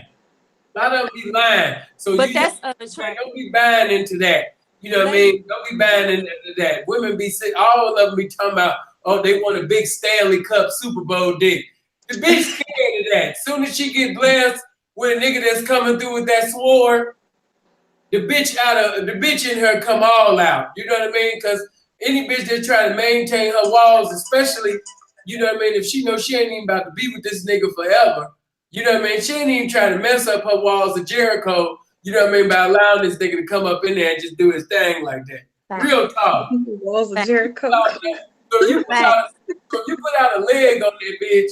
She about to sit up there, you understand me, and come up with all type of manipulation tactics to not fuck. I'm telling you, the best way is to sit up there, you understand me, if you know you blessed, if you over blessed, is to sit up there, man, turn that light off, Mac to that bitch, get up in her motherfucking ear, make sure the pussy is wet, put some of it in, and then sit up there, you understand me, and get my win like, yeah, real nigga up in here, bitch. You know what I'm saying? But if you know that you overly blessed, if you want them southern bootleg Jodeci boots carrying motherfuckers, you understand me, that's about to take a motherfucking environment out on the bitch, hey man, you're gonna have to kick out the games. If you got facilities and environments and shit up here, shit, you're gonna have to kick some game. Because a lot of them be lying, talking about they want a big ass dick, and she lying, bro. She lying. That bitch want a Ralph Tresvant man of sensitivity. You know what I mean? She's not looking for no big dick ass nigga. Don't let her fool you. But go ahead. What was you gonna say, Nicole? No, that pretty much summed it up. Nobody's calling in. Was they friends? No, they were just waiting on. They're calling in. No, they are. Go ahead. I'm gonna open up the phone lines. Y'all can call in right now. Alina, put that 504 line in. Somebody said, your dick ain't gotta be huge. You guys gotta have a proper stroke game. I don't know. Women might disagree with that because if you sitting over there coming in talking about some you 2.5 inches by the grace of God, talking about you got a cold stroke game. Hold on. Hello? What's going on with it? You gotta, hold on. You gotta speak up, bro. Cause you kind of low right now. Y'all hit that like button right now. Got that Obama phone. Make sure you hit that. Make sure you hit that like right there. Hit the like button right now. Hit the share button right now. Share it on Facebook. Share it on Instagram, and definitely hit that like button right now. Go ahead, bro.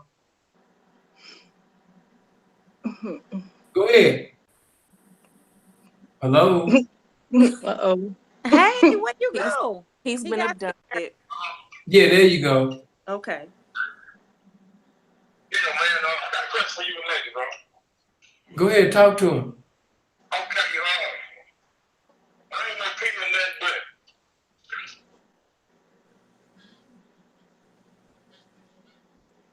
We can't hear you, baby. We can't hear you. He dropped the call. Hello? They say he's calling from maximum security lockdown. Stupid. I saw it, but I didn't read it. Hello? Tony Davis says, stay on topic. No long stories. Thank you, Tony. It's that Obama phone. Yeah, he. Okay. Go ahead. Hello?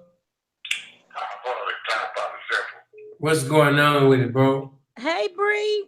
now, man, hey, how y'all doing tonight? Bless. Pretty good and yourself. Y'all want some hard dick. That's the truth. I'm gonna preach y'all on that. It's nothing but hard. All hard dick. Bree said that y'all don't even want none of that stuff that y'all talking about. Y'all trying to make it pretty. That y'all want long, hard dick. It's long, hard dick. None of the education matter. None of that stuff matter. He's saying that a man gonna be able to have his way with just long, hard dick. He ain't gotta have no education. He could be over there at his mama house. He could have bad credit. You know what I mean? Get some hard dick. And let her chew some bubble gum. She'll be all right. She said, What? She watches too many Tyler Perry movies. That's why she ain't getting no dick. Everybody coming on and fucking with Tyler Perry on TV. Bree, who is you? Bree, who is you talking about that scared? Tyler Perry. You know who? That Tyler Perry is fascinated with Tyler Perry. Tyler Perry said it is. Tyler Perry will find you. Fuck what he said. They tell you about what a nigga gonna do. Jay. Okay. anytime a man leaves out with what I need, you need a hard blah blah. Hold on, Typically, hold on. Let me, I'm hold on. Give a whole bunch of digging about. Shut up. Hold on, Bree. Let me hear what Nicole's saying. What you saying, Nicole? I mean, no disrespect to the caller, but this is a word of advice to the brothers. Anytime, when you encounter a feminine woman, she can automatically put you in several categories. One being, when you lead off with, I know what you need in a bedroom, and you go to listen off all the things that you can pleasure her, a feminine woman is going to put you in several categories: broke, mama's boy, beta male, all of which will lead you nowhere with her quickly. Like that's, in this particular conversation, it's appropriate because that's what we were talking about the last thing. So I'm not talking about the caller, but just so men know, because a lot of dudes will be all up in the DMs and the IMs. That's why I hate to even pull mine up, because I'm like, dude, do you see what I post? Do I actually look like I'm looking for dick pics? Come on. Like, but they think you want it. They do this like women, like, dude, I don't even know you from a can of paint, but I know what your penis looks like. Like, come on, dude. That's not attractive. I hope the thirst, like, I hope guys really get that, and I hope sisters know that that's not a quality man that is doing all that. Well, you know what? I want to weigh in here. That is important to me. That's definitely important to me. But Hold on, Hillary. What's important to you? Those extracurricular activities. No. Find that. Don't try to skate around this shit. You know what I mean? Come right in front. You know what I mean? Stop playing. You know what I mean? Come on and say it. What is important? The quality of the physical intimacy is important to me. So in other words, in simplicity, you want what Bree just said. You want long, hard dick. Okay, that's important to me, but if that's all that you're like Nicole also just mentioned, I mean, I hope that no man would lead. Like, if you lead with that, like, that's again, like, that's just it's basic. Again, like, you're not leading with that, right? Like, there's like 5 other men that say the same thing, that they have the same thing to offer. There's like big dicks every other Like 3 it's a people, clear like, It's a clear indicator he's not a builder, because builders don't go around bragging about their pants because they have other things they've accomplished in life besides what's in their pants. See, so when you lead out with that, we're like, oh, he must be broke, because that's all he's talking about. Bree dumb as hell. Bree gonna say even if he got all of that, he still want to give you some hard dick. Okay, but we already know. But as women, we already know you're talking to us because you're attractive. So you don't need, it's like overkill. You don't need to go above and beyond. You need this long hard dick. I know what I need, and I know that you're talking to me because you think you can give it to me. But do you have to state the obvious? That's like women on Instagram. They're already beautiful, and then they're half naked. It's overkill. You know what I mean? But you know what? Broke niggas with good dick have no problems getting women. So let me hush. What do I know? That's facts. Wrong with being naked. Don't want nobody to be naked on Instagram now. Yeah. Bree, let me get to the next call. I appreciate you calling in, bro. Next caller. I put you with Yeah. love. Hey, Bree. Tony said, Hillary, Tony said he wants your mind. You know what I'm saying? My nigga Tony Davis said he wants your mind, baby. I'm blushing with my black ass. I don't know if you can see it. Yeah. Hello. What's happening?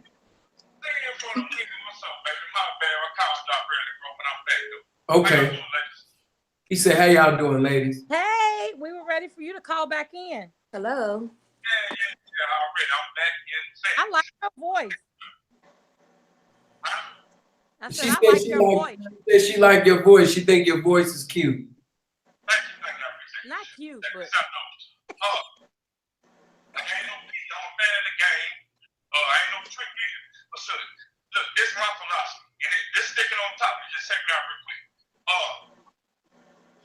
Let me just say something along the lines of some Hugh Hefner type shit. And I basically want to ask the ladies, what are y'all thoughts on polygyny?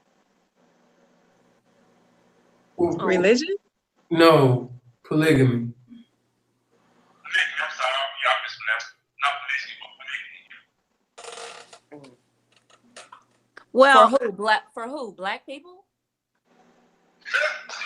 well, I want to talk about polygamy. It's funny, you know, when I first, you know, heard of the concept and heard about, you know, all these different, you know, basically our foundation and why families were polygamous and different things like that. And I, you know, I was so dead set against it. And I said, you know what?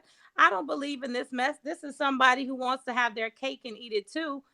But then I thought about my life and I said, I've been in polygamous relationships my whole life. I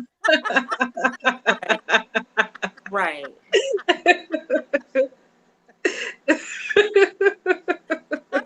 Real talk. said, wait a minute. I can't be against something I've been practicing in my whole life and didn't know it. I wasn't brought in on it. You know, I wasn't.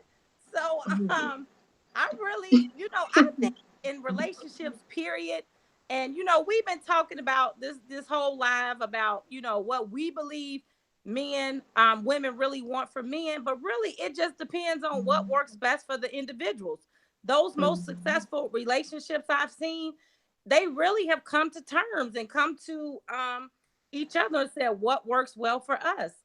You know, I've seen couples practicing polygamous relationships. It wasn't an open situation, but that's what worked well for them. You know, so really, I'm indifferent. It just depends on what the individual, what the two people want to agree to. That's my thought. Anybody else want to say something? Well, I would actually like to say what I've observed with those types of relationships, which is why I'm not opposed to it. But I've seen people come together and build and amass so much because everyone was contributing, and there was just there was an understanding, and everyone was rational, everyone was reasonable, and everyone saw the bigger picture, and everyone was benefiting from all the contributions. So no one felt slighted, and it just made sense for everyone. There were children, the children learned together, the wives conversed, you know, they got along, and the man, you know, he facilitated all of that. Like he made sure that he dispersed his time evenly amongst the ladies and the children. So really, you know, he spearheaded it, of course, and he made sure that because with women, as Sin says, you know, we lead with emotion, and you know, I guess that's true in most cases. So if you're a man, knowing that, you know, and you're trying to have or lead a polygamous life, you really have to be mindful and extremely cognizant of that when you're dealing with multiple personalities and all these different women, all these emotions, jealousy. She want to fag off, whatever he said. Oh, I see you, You know, Yeah, right. check her out though. Check her out though. I said I'm Check not her out saying though. that word. Right. I'm at So work saying right, but he just really has to like keep that all in check. It's a lot, you know, but if a man is built for that, because every man isn't, and if he is clear with what he's doing with each woman, and she, you know, it's a good thing that he's doing, and they want to get with the program and get on the bus, then yeah, you know, all for it. But again, what not Helena, Paulina said, it's just about, you know, each each person's, their individual preference. So, yeah. Right. And that's the lifestyle that I agree with, because I understand.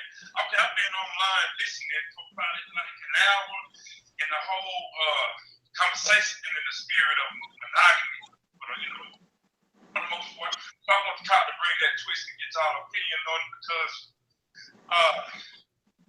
I feel like that's a beautiful thing, And I love women. I respect them. I love that feminine energy. I just enjoy to be around the whole spirit. And I'm a building guy, intellectually, spiritually, and mentally. I take care of myself. I'm moving towards veganism, and I have high expectations and ambitions for my life. And as I believe, I don't know who that was that stated. I think that was the conversation that in most cases, it's got to undertake. That's what I feel like Katie's supposed to eat that shit. So I want both sides of it. I want to enjoy it, but I also want to conduct myself in business things and businesses and exploring the world and really expressing myself and experiencing life before it. So, but yeah, I can appreciate and respect everything I say. Okay. Well, brother, I appreciate you for calling in. I'm gonna move on to the next caller. Let me get some take on it though, man. Well, right now, bro, I'm trying to move within the time frame, man. You know what I mean? So I appreciate you, bro. I fucks with you, but I'm trying to I'm looking on everybody's schedule, man. Thank you, bro. Next caller. All right. Stay blessed, bro. Listen, when y'all call in, don't stop giving eulogies. Just come right in, tell, what's going on and everything like that. But, you ain't got to do all of that. You like, stop telling me, my little toe was hurting. And see, okay, it all started. I was having pains. It kind of started like 6 years ago. You know what I mean? The shoes were small. You know what I mean? Because I wear 13, but it was like 11 and a half and shit. And I had to wait years. Man, I don't give a fuck about none of that. You know what I mean? Ask the ladies what you need to ask and get the fuck on. I fucks with y'all though. Pete, let me ask something real quick. First of all, Black people as a group of people don't even understand the basics of marriage now. Now you're talking about polygamy. Okay, first of all, can you but can you manage a relationship with one woman? Now you want to add 2 and 3 and 4 wives and then children. Can you financially handle one now? No. So, and then it sounds good in theory to a lot of men, like having a whole lot of women. Like, I don't want to sleep with her tonight. I don't want to sleep with her. And that sounds good in theory, but when it's really acted out, it's just a bunch of bumbleness and jumbleness. Don't let these hoteps make you think that that's going to. Let's be real. What do you know about them the hoteps could change our definition of marriage. Let's get the real definition of marriage down first.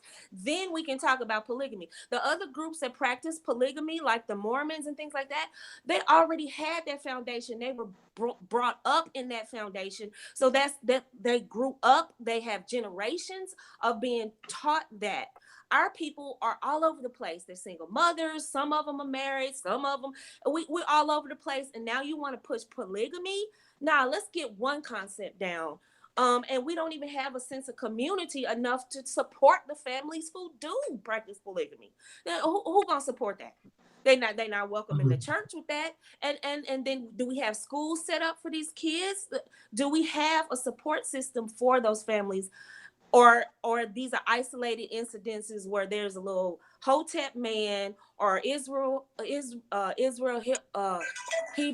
Israelite with his couple of women and he hustling. Is it that type of situation where they just kind of isolated doing their thing? Or is this a community of people that actually believe in this? Okay, let me get to this call. Hold on. Hello? I had an answer for that. Hello? Hello? Okay, you took too long. Okay, what was your answer for that? You said you had an Oh, answer to that. What's your yeah, answer? I was just gonna say that it's not for everyone, but I've seen it work before. Like I've seen it. I've seen people Where? have. Where? I'm curious. Where did you see that? 'Cause I wanna research them. You mean here in the States? I mean, they're not a billionaire or anything like that, but what they were able to do is they had multiple homes, they had multiple children, multiple wives. Everyone got along. Everyone was happy, Where is it? and they. Where are they? Yeah, where is this? Is this in the States or Yeah, in? they're in Los Angeles. Oh, okay. What? They're in It's Chicago. doable. It's doable. It's just the mindset that you have to have and the people that you recruit to be able to get along, get on with the Is program you're trying to run.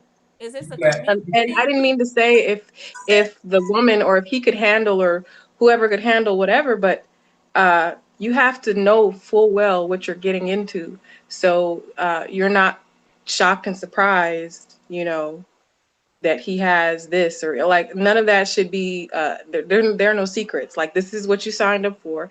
This is what it's going to be. We're going to go from here, and we're building. So I think it worked primarily because those people knew what the end goal was. So all of those little small uh, drifts and fights that they could have had, they didn't matter because the end goal was so much bigger than the small things and misunderstandings that they could have had along the way. Is So yeah, I mean it works for is some this a people. community? Is this a No, community it's or not. just It's not like isolated some families? Amish community like on a homestead or anything like that. No, this was just a person and a black man actually that had cooperative women, and they, they were cooperative, and they made it work. And by no means by me sharing the story am I like promoting like the hotep, you know, lifestyle. Let me get all the bitches and then we just go like live at an apartment and we just all, we're all up in here, or whatever they do. I'm not promoting that. I really don't even know how that works actually. And a lot of men don't even have the and I won't say a lot of men, but some don't even have the know-how to execute whatever their vision might be. And so I feel like that's up to the woman to decipher whether or not, or discern whether or not he even has that potential to lead you again. And then that, goes back to, femininity and submission and making sure that you're submitting to the right one. Because if he has all these grand plans, but he really doesn't know how to execute them, then it's all a waste anyway. Okay, So well, let me say this, and good point. Tony then came up in here with the $5, man. Blessings to you. Jay, turn that background down for me. Tony then set up there and came in with the 5. What'd you say? Hot and ready, money on deck. Go ahead, man. What's happening? Hey man, I wanted to ask the lady something before I ask her. I just want to say, Nicole, I've been loving everything you've been saying tonight. Everything you've been saying just making me fall in love more and more with your mind. Like everything you just been saying been on point. Go ahead and back, nigga. Go ahead.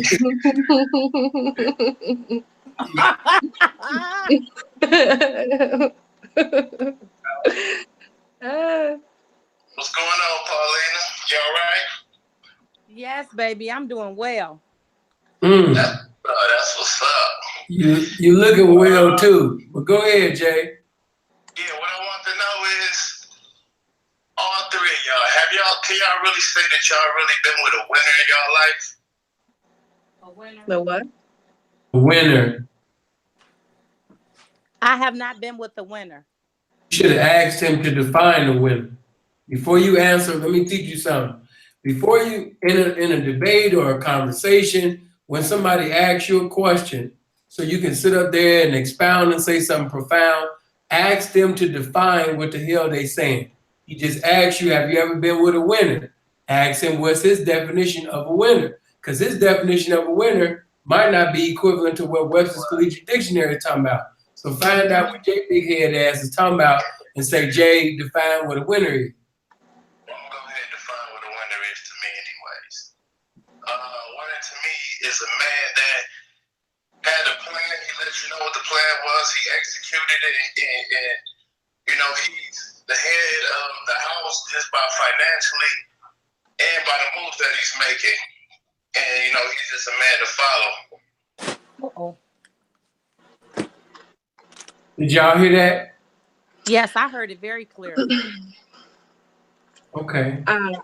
Okay. I'll let someone else answer that first. Okay, go Yes, I was married. My ex-husband was a winner. He still is.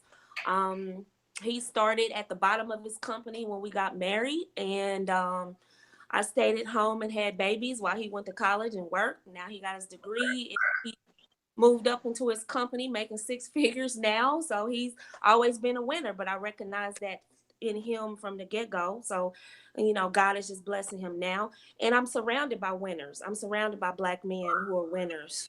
So that's, I attract women. So, yeah. Cut you off. I just wanted to ask you, how did that end? Divorce. Yeah.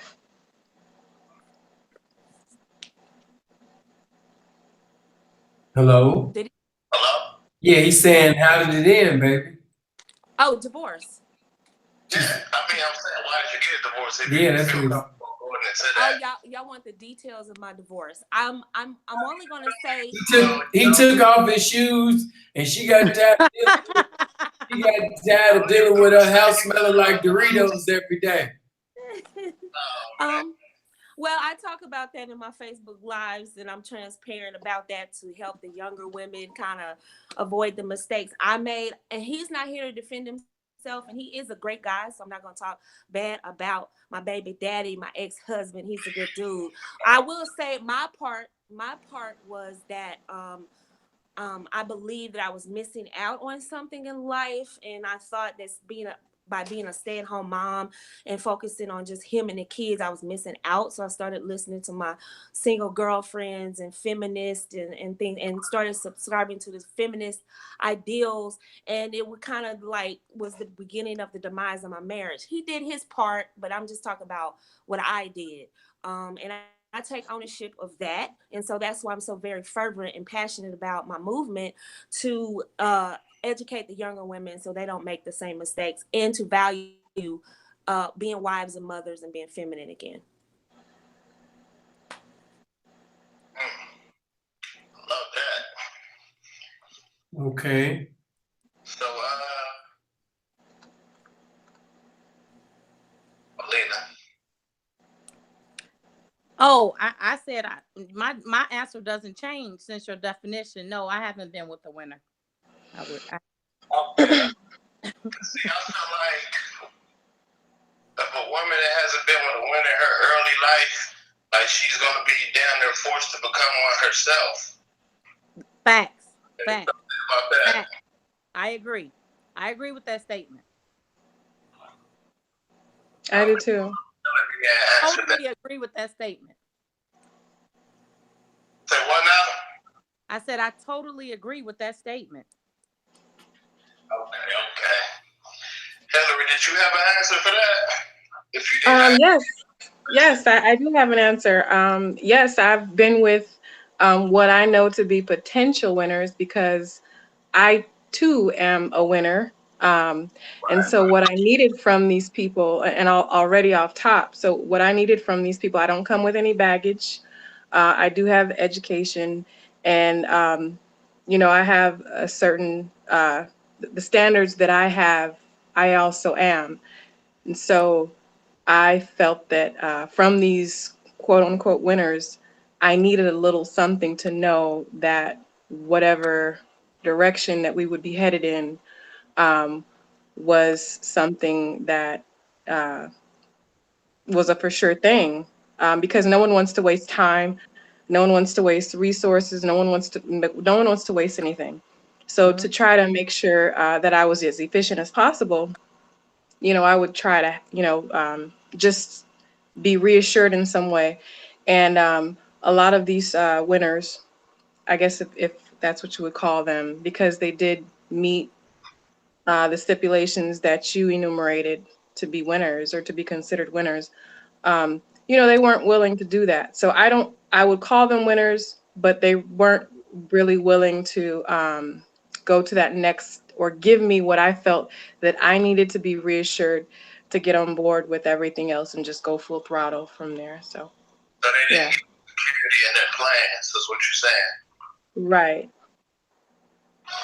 And I don't really feel that takes much, especially if the, it's the bigger picture. So, if it's just a small sacrifice for the bigger picture, it shouldn't be that big an issue, in my opinion, anyway. I mean, was it the plan itself or the way that they, conveyed the plan to you?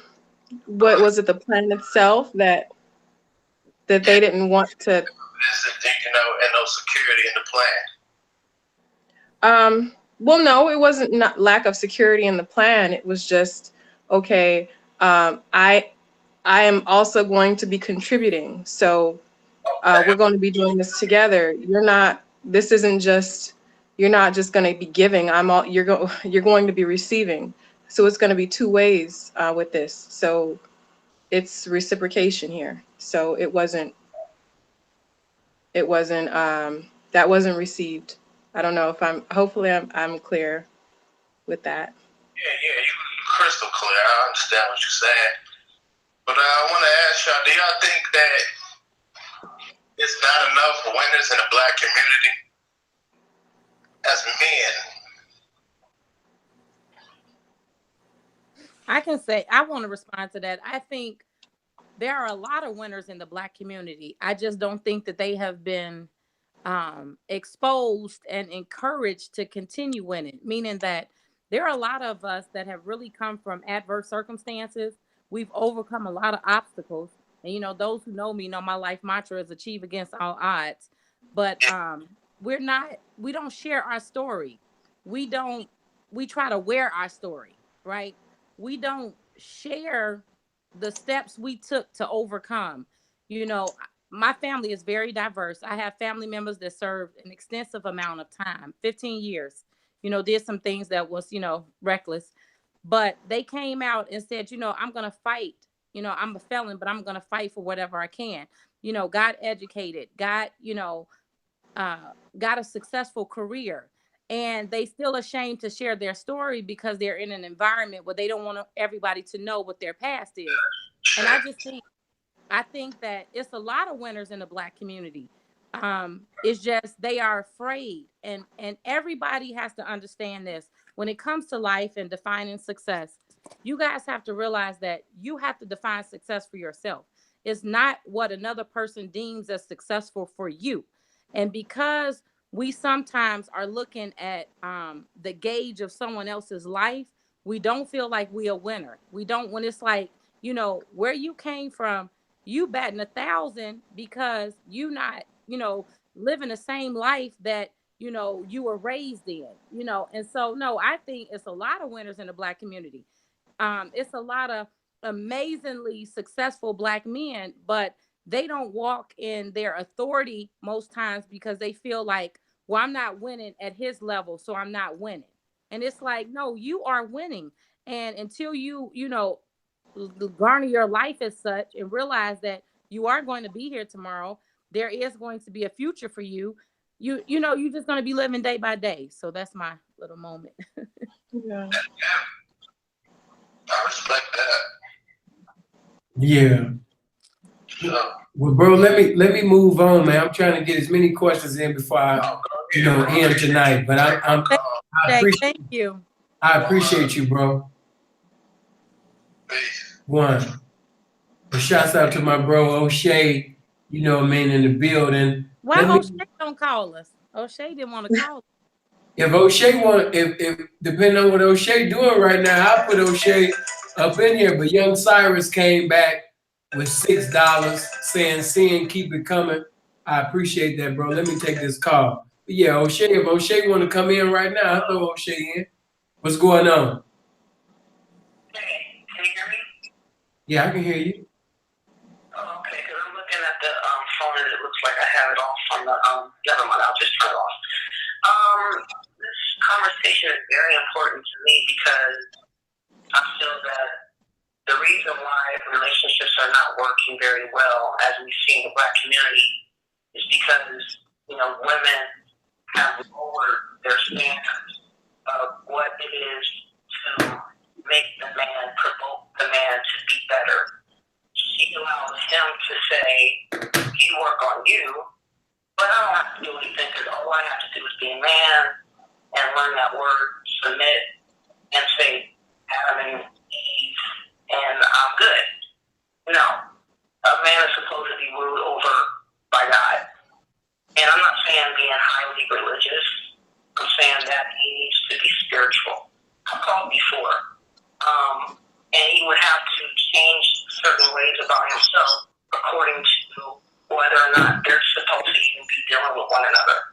And you learn that through dating. And you learn that through conversating.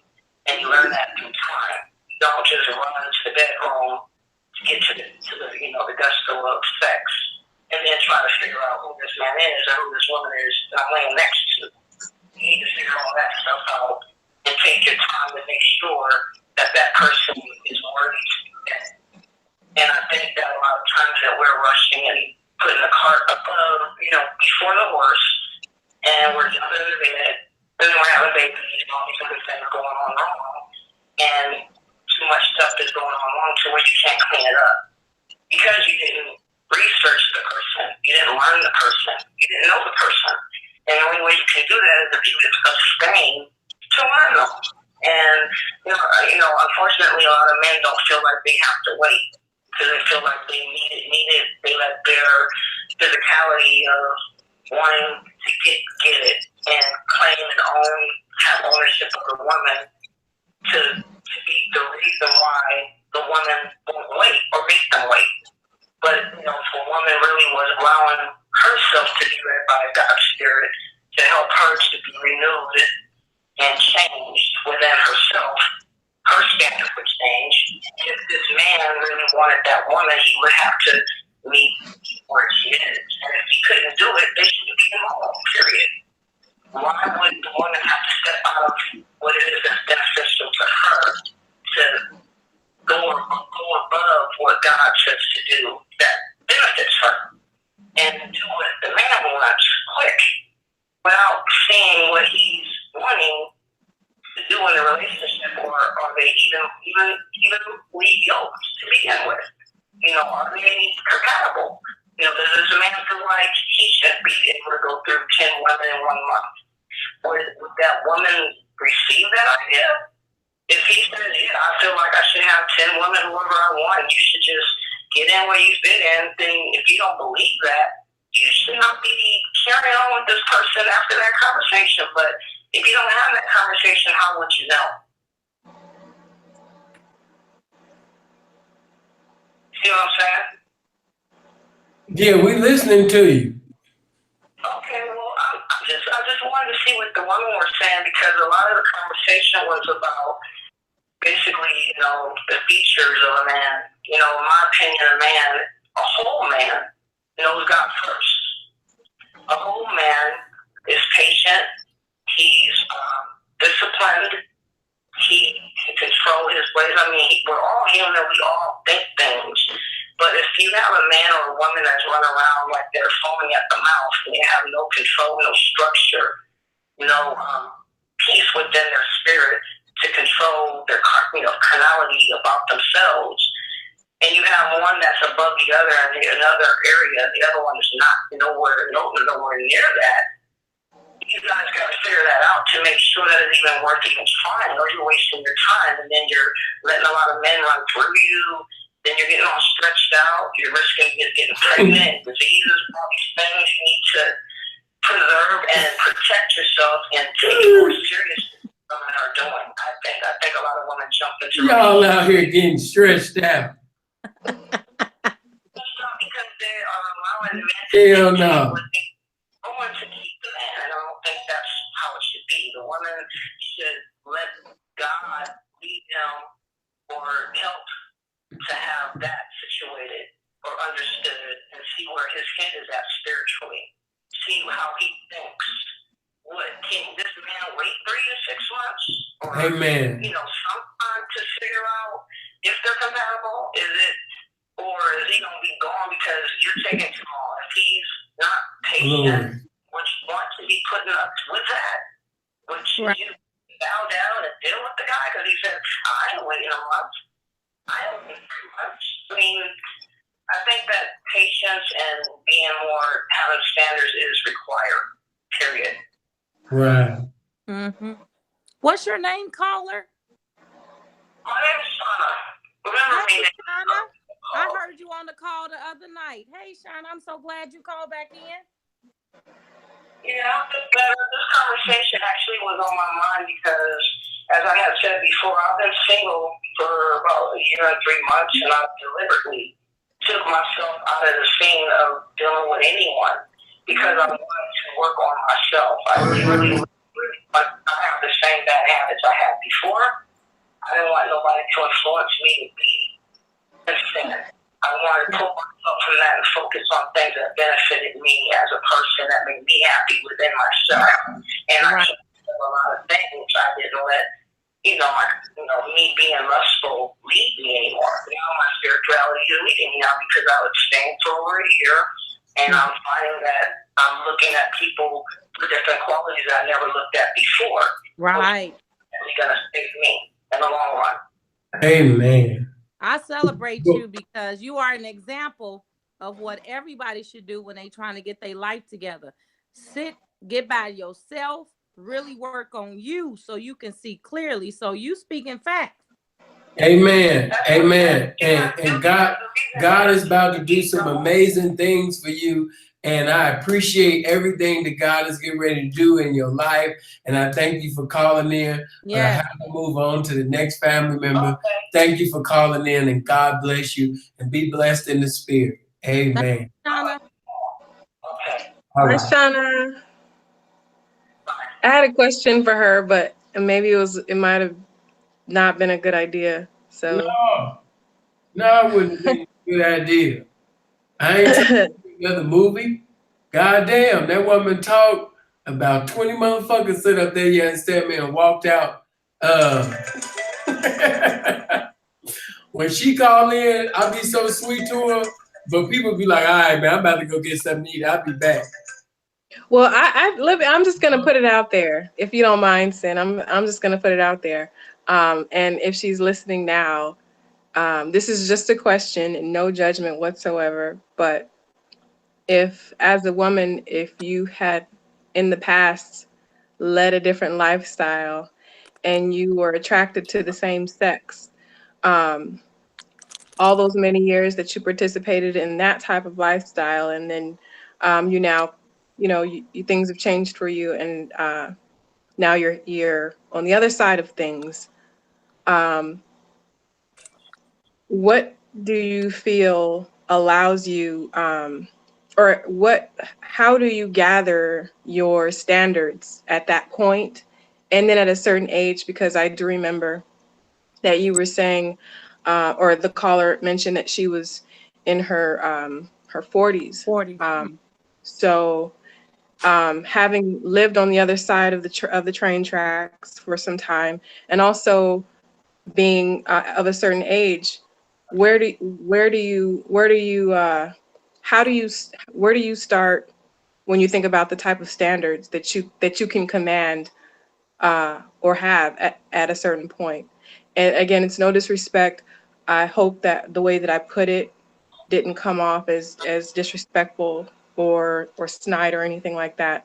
But I just wonder, though, how do you come to that conclusion that these are the types of things that you can ask for? Because actually, Nicole and I, we were having a discussion some time ago, and we were also talking about, or we were speaking with Minister Jap and O'Shea as well, and we were talking about like the value of a woman, and like what can she command at a certain point, and what has she amassed to be able to command these things. If she's of a certain age, her value drops down. If she has children, her value drops down. All these different types of factors weigh in as, when we consider, I guess, a woman's value, I guess, if you want to put it that way. So I just wonder how you come up with these things. Okay, caller, what's going on? Hello? What's going on? Yeah. Yeah. Hey, yeah. Long time listener. I have my own avid listener. No, you're not. Yeah, that's not. Yeah, I thought it was Jen. Oh. I got a question that I want to ask. Oh, I yeah. want I'm sorry. to throw into one of your old videos. I was looking at on my phone. That's why I didn't hear you. I want to throw into one of your old videos that you had recently when you were speaking about coming from a single mother's home. You and the ladies had. Where it actually goes into this one that you're talking about, because I come from a single mother's home, and I feel like seeing my mother struggle taught me more how to be a man, taught me more how I wanted to get out here and really rip and run, earn for her, so that her struggle was less hectic. You know what I mean? So in that sense of what I'm saying is, ain't that what a woman really wants? Somebody that's really just gonna take the bull by the horns and just really mash and really get to it? That's a question, actually. It sounded like a statement, but it's a question. I don't know if I'm. Hello? Yeah, we listening. Well, do y'all- you want to Go answer? ahead, Paulina. I want to actually, Say, I want to actually hear what y'all saying. So I want to turn back on my phone button. So I want to say it depends on the single mother that raises the son, meaning that if she's a single mother that coddles her son, makes her son her man, or rejects her son because he looks like her, the man who rejected her, then, you really can develop a different type of man. But I'm a single mother and I'm raising sons. So if you are the type of mother that you are encouraging, nurturing, but you allowing them to be, walk in their alpha maleness, because all boys go through this period where they like, look, you can't tell me anything. Instead of you trying to emasculate them as a woman, you letting them walk in that authority and understanding that,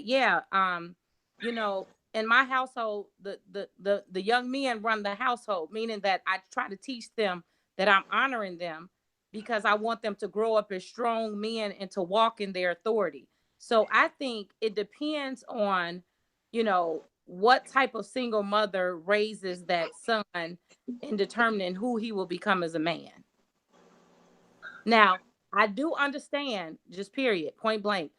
I can't teach my child to be a man. I can only try to encourage his strength to develop and not oppress it.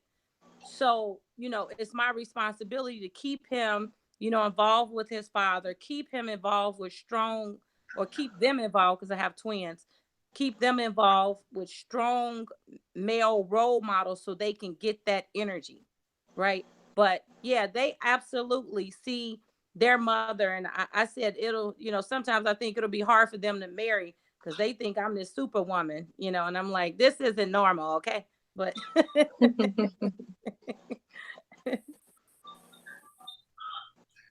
Well, I'll just say before they even go on that, no matter, what type of mother he had, he can have a strong woman, presiding over him, and she might be, depositing some great things in him, but he still cannot conform or perform the behavior of a man until he gets informed by a man. He got to see these behaviors be exemplified, to him in order for him to conform to that behavior. He got to, without a man, he gonna grow up pretty much not balanced. As great as that woman is, hold on, there's gonna be some things that he's going to miss. I had a great mother, great grandmother, but it was still some things that I missed. I had to get that from different guys in the street. I had to get that from different people at church. I had to get that from people I looked up to and valued.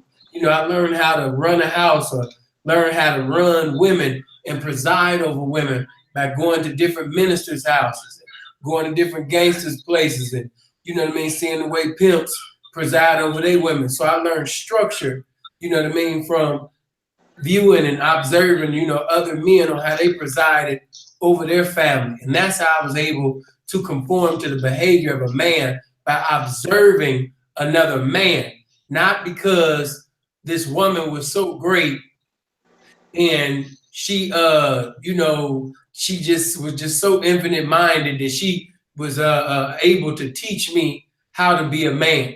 No, even with the information that that woman is giving to that young male that's endeavoring to be a man, she got that from observation. She got that, you know what I mean, from observing men.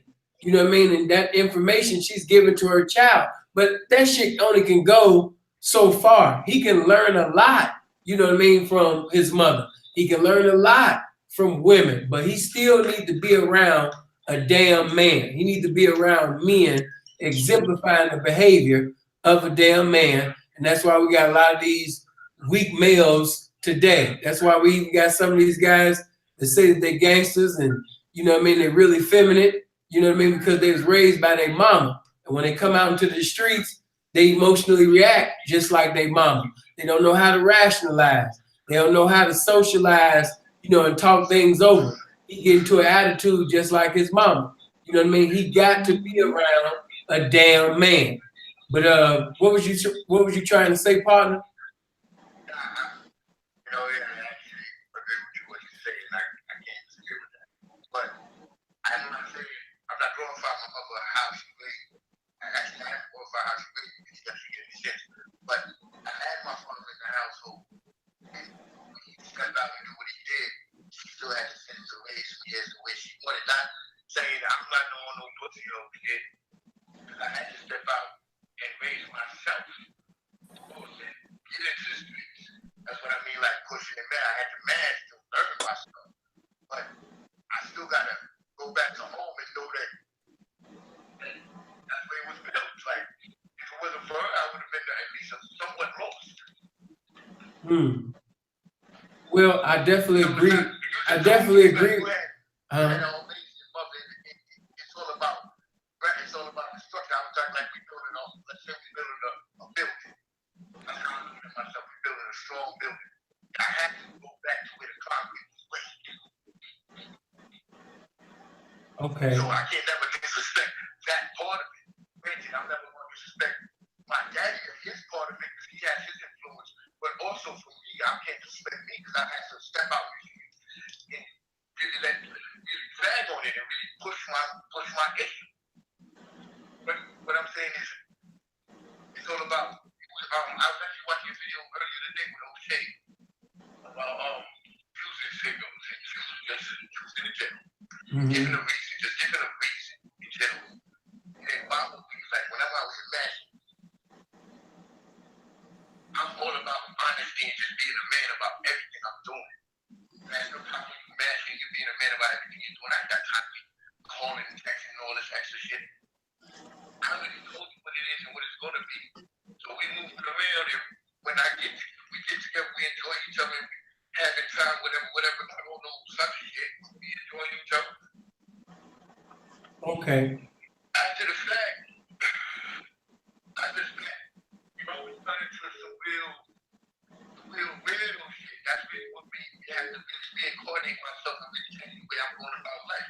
Because it really always turns some real shit. If I'm getting honestly, I know why.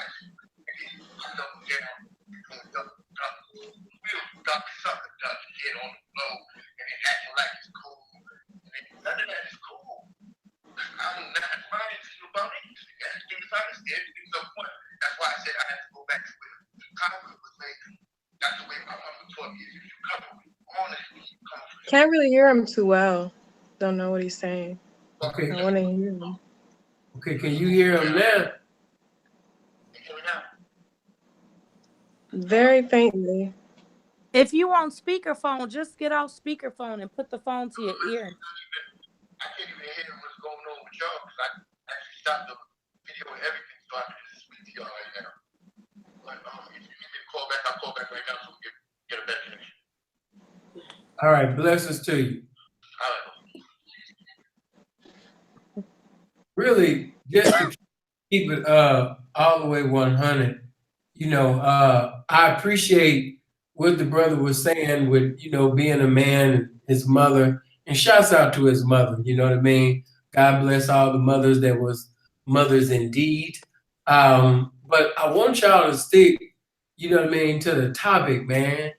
You know what I mean? And I want you to bring something that's, you know, good to the topic.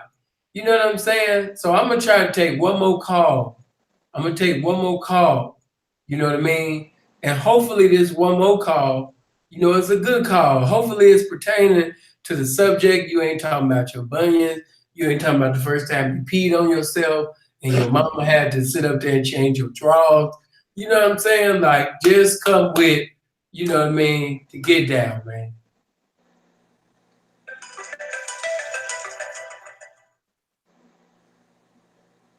Okay, hello? Yes, can you hear me? Can y'all hear? Yes. Yes. Yes. How's everybody doing? I just wanted to say this is my first time calling you. And the ladies are beautiful and you are looking sexy, quite debonair yourself, Mr. P. Thank you. Thank you, beautiful. Thank you. Okay, so the y'all have been talking about a lot of things, and I just wanted to say, what do women want from men? We want our men to be strong. We want our men to protect us. We want our men to do the things that they need to do. And this, I don't know, the younger generation today, it's like the young men, they don't want to help a woman to achieve anything. And they think that women are out to get their money when they don't even have money. So it's a little confusing. You know, we have a lot of women who are making money, but of course they still want men. They don't want little boys.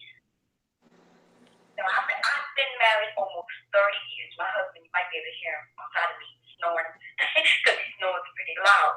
Okay, but being married, like the kids today, y'all don't want to get married. I don't understand it. It's almost like you're trying to figure out why you want to get married. And then when you turn in your 40s and 50s, then you're going to realize why you should have gotten married, because you don't want to go through life alone. And someone asked a question about, are there winners in our communities? There are a lot of winners, both males and females, in the Black community.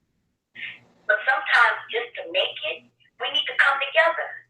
You know, my husband and I, we had to come together. He did his portion in our life. I did my part, so we could make it. You know, so we can just live and be able to take care of our children. I don't know if I would have been able to do it by myself. I don't know if he would have been able to do it by himself. But that's what families are. You know, we come together. We love each other. And yes, he's the breadwinner in my household, but he hasn't always been that way. So I just wanted to give a shout out to this conversation because this is awesome. You have some awesome women on that panel. Did I talk too long? No, you didn't know. Perfect. We enjoying you. That's why everybody was speaking in the language of silence, because we was actually listening to what you're saying, and the women were in agreement with what you were saying. So that's why nobody interrupted you. I just want to say they are women. And, you know, I love my brothers. Somebody in the comment section, sorry for the snoring in the background, but somebody in the snoring in the comment section, you could tell immature young men. Mm-hmm. You know, and I don't think it's their fault. I think it's, like you said, there's a lot of single parents, single mothers who raise these young men. And young men need men. Just like you said, I agree with you 100%. They need a man in the household, or whether it's the father, grandfather, uncle, you know what I mean? To you single ladies out there, single parents, you need to get some strong men in your boys' lives.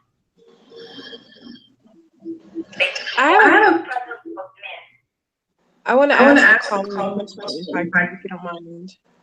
Go ahead. Caller, so you've been married for this long. What would you say are some of the main factors that kept you and your husband together and in a successful union for this amount of time? Oh, Lord, if I, okay, so I would just say that throughout our marriage, I've had to learn my place, you know, being a female and being a strong Black female. But because my father was in the household, I understood how to make sure that my husband always knows that he's the man, you know, and give him a voice. And whether he's right or wrong, I'm not here to tear him down. I've never actually said anything real nasty towards my husband, even in arguments. You know, and a lot of young women, they do that. When you get angry, you get vicious. Your mouths get vicious. But you gotta understand, you're talking to the man you chose, the man you chose to love. Why would you want to beat him down like that? Your household is supposed to be where you can come and be safe, where he can come and just be naked if he wants to be, you know, and not be protective of himself. I don't want him to be afraid of me. So therefore, I had to learn. I definitely had to, you know, make sure that I. The hell? Somebody's like, wake up. Was that the alarm? I don't know what y'all got going on. You Hold know what? on. I was gonna say this too. I was like, the feds is coming. Hold on. What the hell? Go ahead. they was like, they coming for us. You know Right. what it's that she said that made me think of something too, is that, you know, women desire men who honor them, you know, and also men desire women who honor them. You know, we think about, she was saying about not saying something so nasty. Sometimes, you know, I'm going to say this in my relationships, I can't even say that that was me, because if he thought he was going to cut me with his words, I was going to, you know, cut him 10 times deeper with my words. Because I felt like that was me defending myself. But it's important to note that as a man should never honor someone above the woman he's with. Like, you guys talk about it as peas, you know, the down, I should give more respect to her than just a square woman. You know, a square woman want a man who can honor her. You know, you can't be treating your coworkers better than you treating your spouse or the woman you interested in. And the same goes for a woman. You can't be honoring all these different men, but then your man, you talking to him any kind of way, you know, you taunting him, you basically picking at him, but then you honoring all these other people. That's out of order. Out of order. So I just had to say that. Okay. I've experienced some of that, you know, and like I Mhm. said, I've been living for a long time, so we've grown. But we've had some issues, you know, throughout our marriage in the beginning, especially. So for those of you who might be married and going through it, sometimes you just stick it out, you know. Right. It is what it is. Somebody might need to hear that. That's another thing. I consider, you know, Jay asked earlier about, you know, where we went winners. See, I consider a man that's a winner that never gives up, that's consistent, that stays true to his commitment. And I mean, it seems just like you said, you and your husband had some type of, you know, issues in the beginning, but you guys stayed committed. He stayed consistently, you know, he honored, you know, his decision to commit to you. You know, he honored his love, which is action towards you, by saying, hey, I'm not giving up. Right, and I did the same. And I think, you know, I've done things that, you know, it is, we are all human. You know, you got to imagine, marriage is like two different people who come from different areas. Like, I'm from Louisiana, he's from Delaware. We met while we were in the military. And then we came together in different attitudes, different lifestyles. Right. So, of course, we come into this thing trying to just fit together as one. It doesn't always work. Even still today, it could be some little arguments, you know, but I don't call them arguments. They're more, today we have discussions. We can sit down and listen. Nobody's voices get loud. And, you know, if you feel like I'm getting, like if he thinks he's saying something to hurt my feelings, he'll say, wait a minute, you know, and I didn't mean it that way. And then he'll clear it up. It's just all about how you handle people with respect. And that's it mostly. Mhm. Well, Ooh, I well, appreciate you. well, God bless you and your marriage, and I appreciate you for calling in. And I appreciate you all for this discussion tonight. I mean, Mr. Well, hold on, bro that came in here with $20. I didn't even see that. Bro came in with the 20 twin. You know what I mean? Blessings to you, bro. What was you saying, baby? So I'm saying have a good night. Okay. God Thank bless you. And don't make too much noise because your husband trying to get some sleep, baby. Good night. All right. Well, I appreciate that call. Yeah. It was full of wisdom because you never know what someone else does, or what someone else has to offer you that you might not even be aware of that would help you, just a little tidbit to help you to get along a little bit further, or something that you might not have tried to make a relationship that you've had in the past or that you'll have in the future more successful because you hadn't even considered, you know, something that they might have mentioned or shared. And especially after all those years of success, I really appreciate her sharing, those tips. Mm-hmm. So, Okay. Well, did you want to give some information just in case if somebody decided to have a conversation with you later on, Paulina?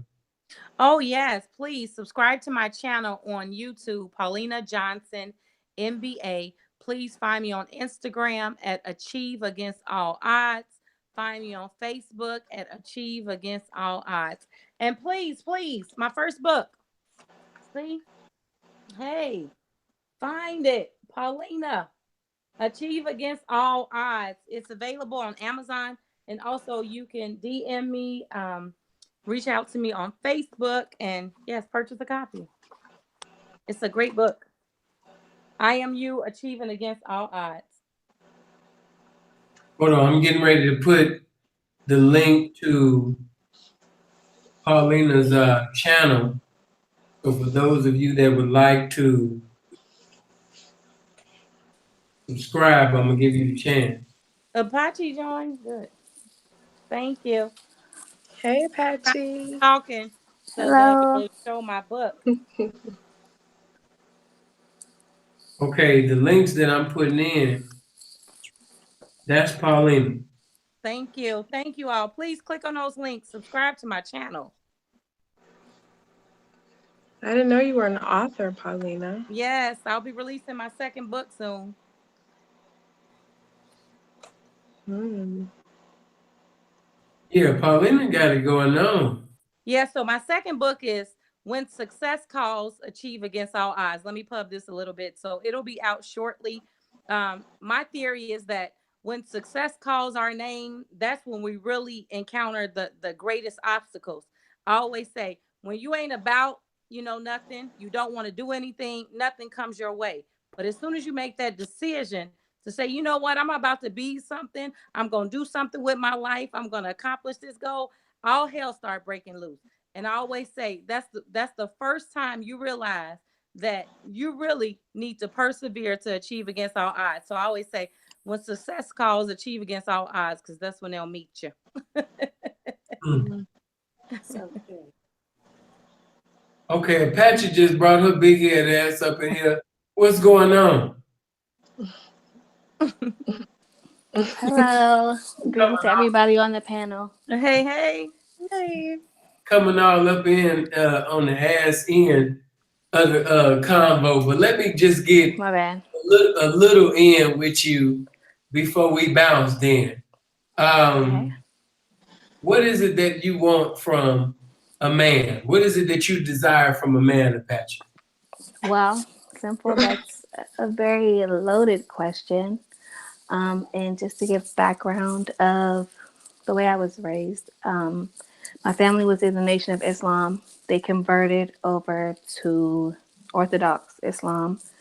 And I was raised to always be submissive and to be quiet and seen, not heard, but still intelligent at the end of the day. I wasn't raised to be a doormat. So, with that being said, I think that number one, a woman wants security, and a man should definitely provide security honesty, loyalty, honor, because if I honor a man, he should honor me as well.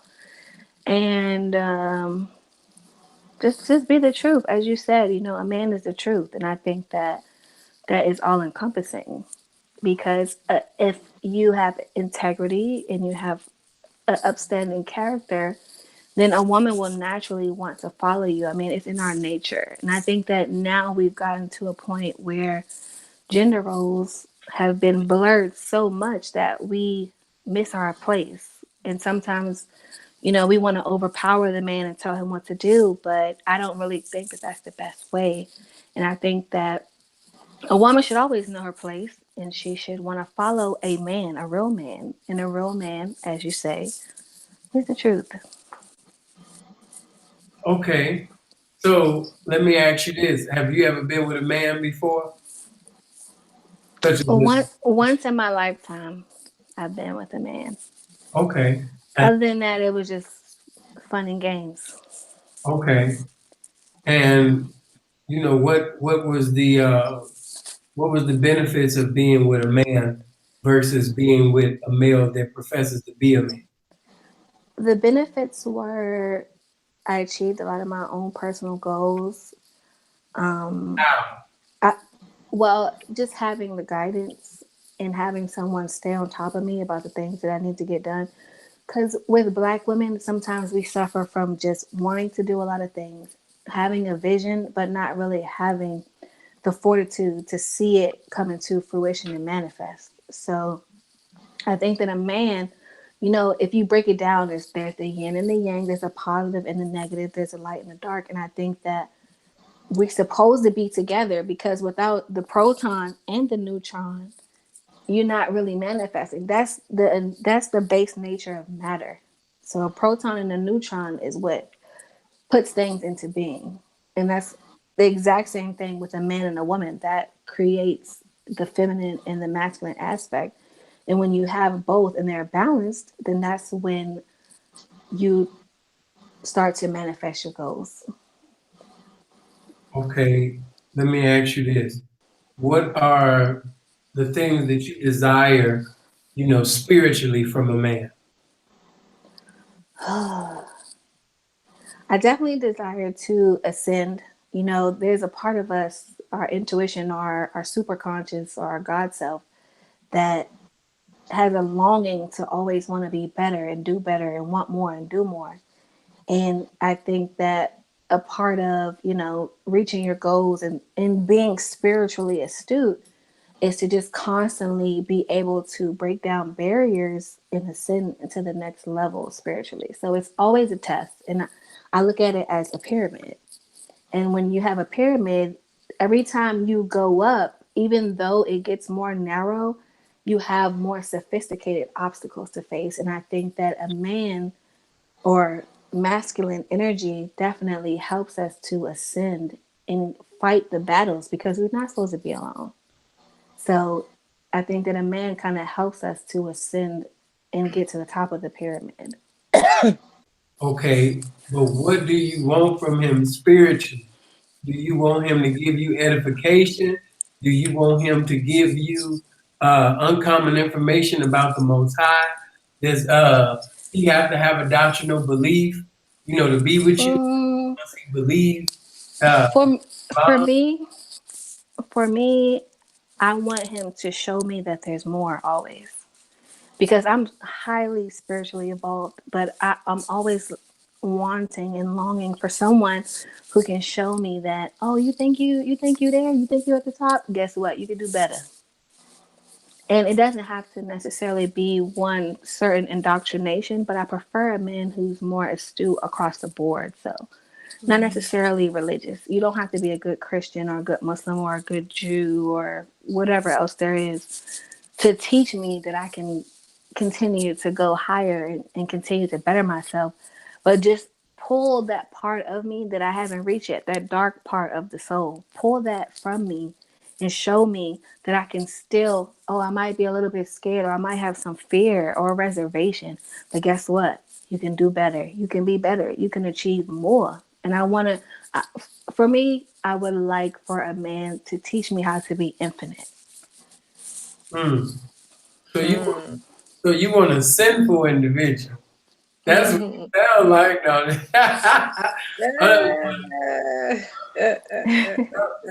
sound like you want you sound like you want you a sinful type of nigga. But anyway, I might need that. yeah, check you out. But let me ask you this. What do you want sexually out of a man? Like, can Oh he man. like, does he have to be, you know what I mean, blessed in that area? Or can he come bringing no blessings or small blessings and still, you know, be able to do his thing with you? What's happening? Well, sexually, I am pretty sexually evolved, but at the same time, I'm not driven by sex. I'm driven by intellect and intelligence. So, sexually, I would like a man who's unafraid, who's unapologetic, but still maintains a level of personal integrity. And so, he's not going to let everybody do everything with him, to him, and for him. But when he meets someone who he feels that he's equally yoked with, then he pushes the envelope. He pushes his limits. He pushes the boundaries, and he sees where he can go. And the Jacob's ladder that they speak of in the Bible, I interpret it as spiritual sexuality, and I interpret it as two people becoming one, two people vibrating at such a high frequency by going to places that they've never been before, by journeying to the outer world, to the dark parts of their mind that they've never been before, and really just So, exploring each other and exploring themselves. so in other words, you want you an intelligent nigga with good dick.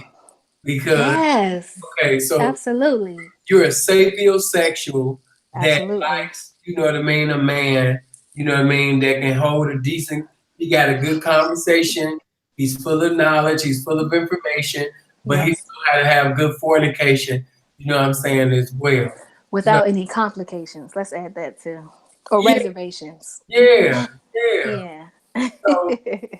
So okay, this particular man that you desire, you want somebody that is a leader. Of course, you know that's what a man is. He's bold. And as I was teaching somebody earlier today, to make sure that you read, make sure that you Yes. become knowledgeable, because the more knowledgeable you become, the more powerful you become, the more wiser you become, the more powerful you become. May I And the more, interject really quickly?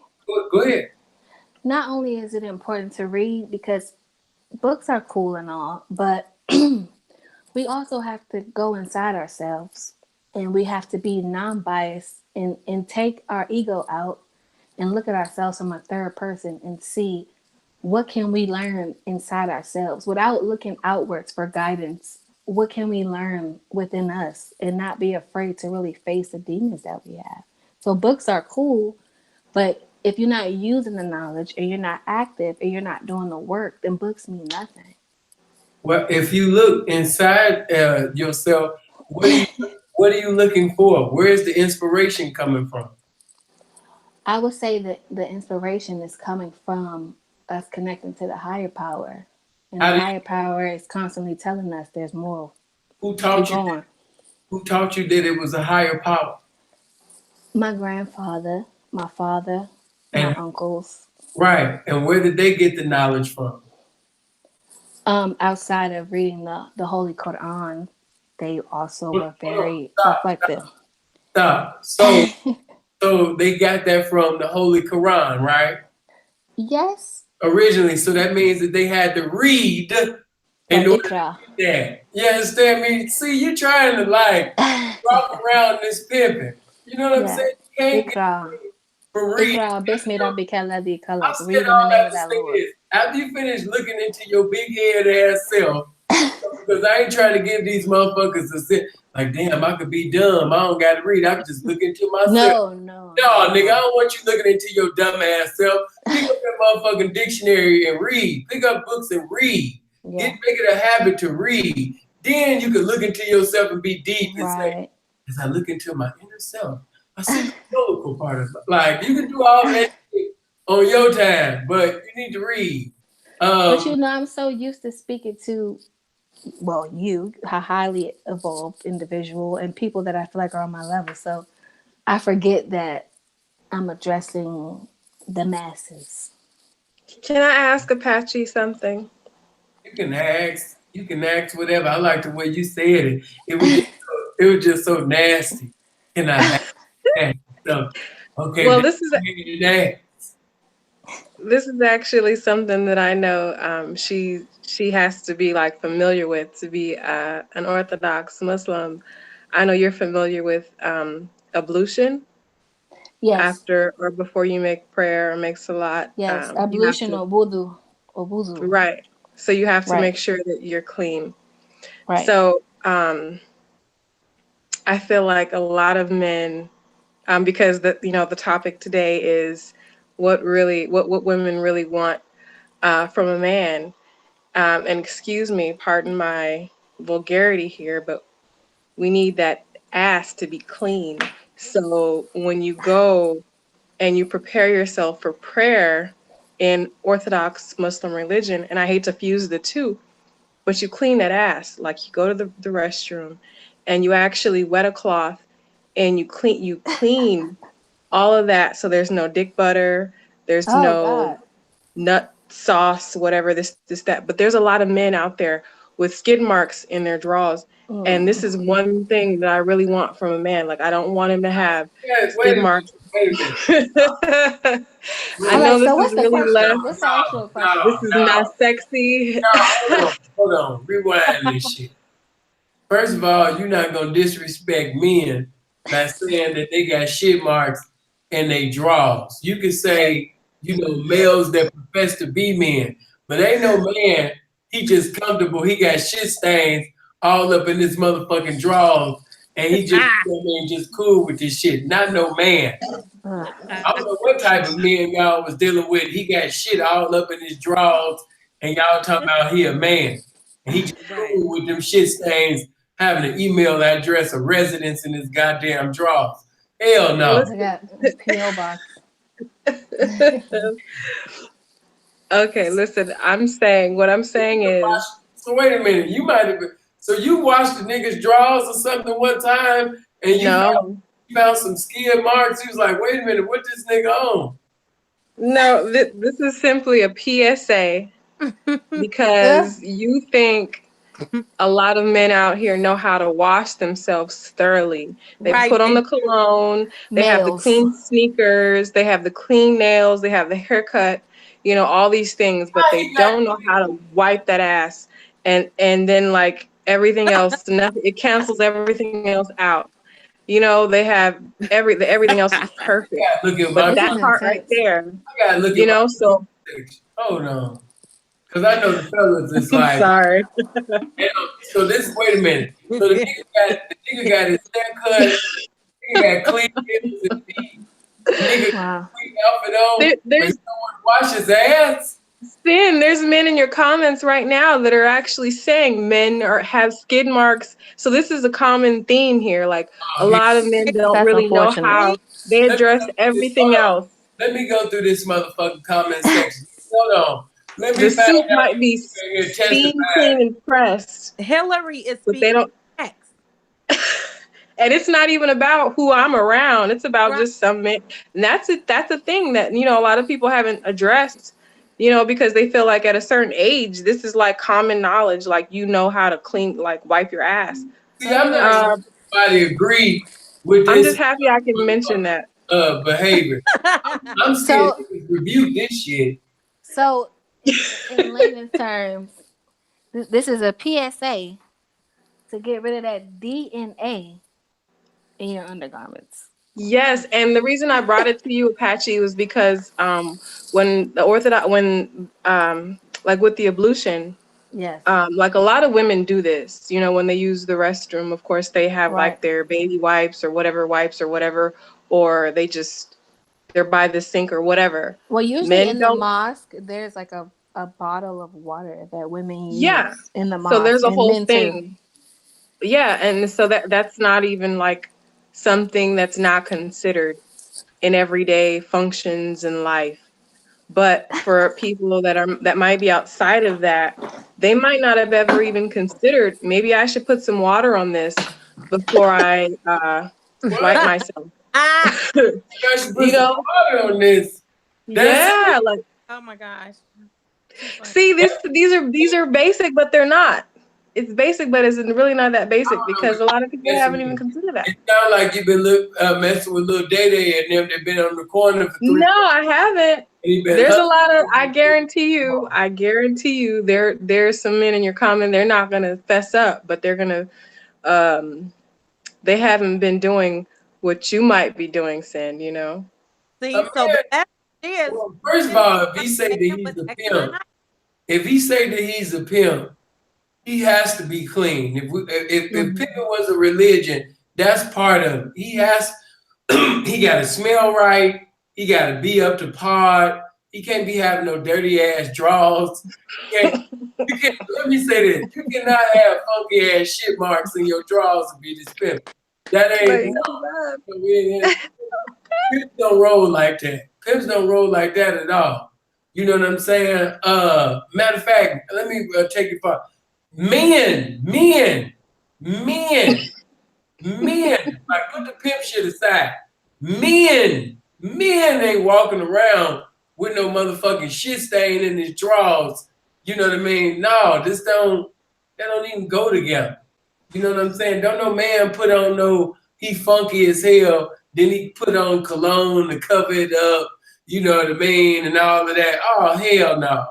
You know what I'm saying? Men don't do that. Y'all been dealing with a lot of males that see that hygiene. See, this is why a lot of women, a Critical. lot of guys be like, man, you know why she ain't want to suck my dick? Did she move on to the next nigga and she sucking more dick than a little bit? It's because nigga, your hygiene might wasn't right with God. Your hygiene got to be right with God when you a damn man. But see, it sounds like you messing with little CJ and little Ray and them. You know what I mean? 180 Kevin. You know what I mean? And AK-40 Steven and them ain't watched their drawers. But I'm trying to tell you that Lord. men wash their ass, Nicole. Men wash their ass. You know what I mean?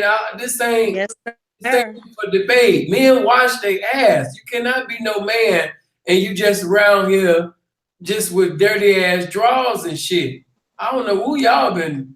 God damn. So no wonder when women like finally meet a pimp or be with a pimp, she like, see, now I get it when they be like, my baby daddy, he used to do, or my boyfriend, he did this. Y'all ain't never been with no man to just carry himself with the business.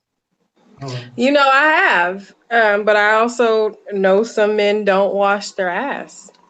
That's just a given. So I'm just saying, you know, there's a flip side to that coin. Let me ask you, I don't disrespect a man, men, you know, by saying that it's a men. Hell no. I'm gonna say I didn't mean to take this down the rabbit hole. I just wanted to speak on the ablution. man, you know, stacking ass, man. Let me say this to all the niggas right now. If you just sitting in this comment section and you got dirty ass drawers on and shit like that, stop telling these women that you a man. You not no motherfucking man. You can have a good job, you might have a cool car, a place to live. But if you cool walking around with dirty ass drawers, with defecation all up in the location of your motherfucking drawers, this is not manly. This ain't manly. All right, let me go ahead. You know what I mean? Okay, you and Apache, y'all sitting over there talking about the evolution of this dick. I mean, with prayer, whatever y'all was talking about. Evolution. That's a cold video, the evolution of this dick. But yeah, getting back into, you know, what y'all was in. Y'all was talking about high frequencies in the pussy. Some, you know, what's going on. And reading and praying and, you know, washing the drawers. And it's good for a man to wash his ass. And then pray to the Most High. Like, what was y'all talking He just had a little fun with it. Gave up some pussy now. Oh, I see Sunshine up in here. It's really borderline special. Bro, come on, man. I couldn't let them put that on the men, bro. Ain't no man just, oh, man. Ain't no man with no shit marks in his draw. See, I had the type of granddad that Clemmy would beat your ass. I'll never forget. He like, hey, nigga, get up here. Like, what's going on? Boy, do you see this urine under this toilet seat? Nigga, what you in a rush? Yeah. So, you know what I mean? You had to be a certain way. You know, you a man? Yeah, I'm a man. Not if you sitting over here peeing on seats, nigga. So, you know what I mean? You just had to be a certain way, Tony. You know what I mean? And I know that some of these guys didn't have that. And see, that's why I say a man is a necessity. Some of y'all didn't have a lot of women pacifying y'all. Oh, it's okay, baby. And your mama was cleaning after your ass. You know what I mean? And being a mother. Some of you niggas is 30, 40 years old and your mama's still treating you like you 10 and 12 and shit. And that's what you needed. You needed a man to tell you to bring your little funky ass back up in here and clean up this motherfucking toilet seat, boy, before I beat your ass. Matter of fact, I'm going to beat your ass, but clean up this toilet seat right now. That's what you needed. Because mama was sitting over there pacifying you and she wasn't correcting you. And that's why a lot of you niggas is older now. Some of you don't know how to cook for you. You don't know how to cook. You don't know how to wash. You don't know how to do nothing on your own. You know what I mean? Some of you, it's not that you're a pimp. Some of you just don't know how to do something on your own. So you need a bitch, you know what I mean, to do something because you don't have the knowledge to do that shit yourself. Because mama did it all. Mama did it. I was going to buy a number 5 at Taco Bell, but I'd rather give it to the game. Good looking Kenny. Kenny decided to sacrifice the tacos, you know what I mean, and sit up there, you understand, man, dedicate, you know what I mean, the bankroll. $5, man. Good looking, man. What's going on? Good, go. So what happens is when a woman just keeps pacifying, you know, this child, he grow up thinking that this shit is all right. And then he gets into situationships, he gets into battleships that he thinks that's relationships, and he looks for his girlfriend to be his damn mama. He looking for his girlfriend to treat him like his mama been treating him his whole goddamn life. But this ain't no man. You know what I mean? Man gonna wash his ass, man. Man gonna get all up in that ass. He ain't gonna be just sitting over there just walking around with a stinking ass and shit. And any woman that stay with a man, knowing that, you understand me, he got abominations in his drawer. Right. You know what I'm saying? Something is wrong. Something is unclean about, like I always say, unclean males attract unclean females. Unclean females attract unclean males. Like, Now let's say that again. That's facts. If you got a guy with dirty fingernails and you letting him just rub all on your coochie and shit, it's because you a nasty bitch. You know what I'm saying? If the nigga balls is stinking, he don't like to wash his balls, it's because he know he don't have to wash his balls. He know you're gonna suck the motherfuckers anyway, and you a stinking ass bitch. If you know you don't like to keep your pussy clean, if your pussy nasty, it's funky, you know what I mean? And the reason why you don't feel like you have to wash your pussy thoroughly or wash your ass thoroughly is because you thick or you got a nice shape, and you know this nigga gonna fuck you anyway and eat your pussy because he's a nasty ass nigga, and 9 out of 10 he don't really even get pussy like that, so he feel like he getting lucky or he blessed to have a funky ass bitch opening up her legs to his dirty ass. You know what I mean? But dirty niggas attract dirty bitches. You know what I mean? A clean fly nigga, he's not gonna fuck no nasty ass bitch. And if that bitch is funky, you know what I mean? No matter how thick she is, if her place is unclean, if her place is nasty, man, you know what the video is. The appearance of a woman's house is the reflection of her mind. So a fly nigga ain't even fucking no bitch in no dirty ass house. The moment that he see that this house is nasty and dirty, it turns a fly nigga off. He not gonna sit up there and even bless, you know what I mean, a bitch with no dick, none of that. You know what I mean? Why? Because having pussy and all of that shit to a fly nigga is as easy as motherfucking breathing the air of God. You know, a fly nigga is not thirsty over no motherfucking pussy. You know, that shit comes just like that, and it's billions of her, and it's only one of me. This is a fly nigga's mentality. You know what I'm saying? But, you know, some of you niggas be so appreciative that a bitch opened her legs to you.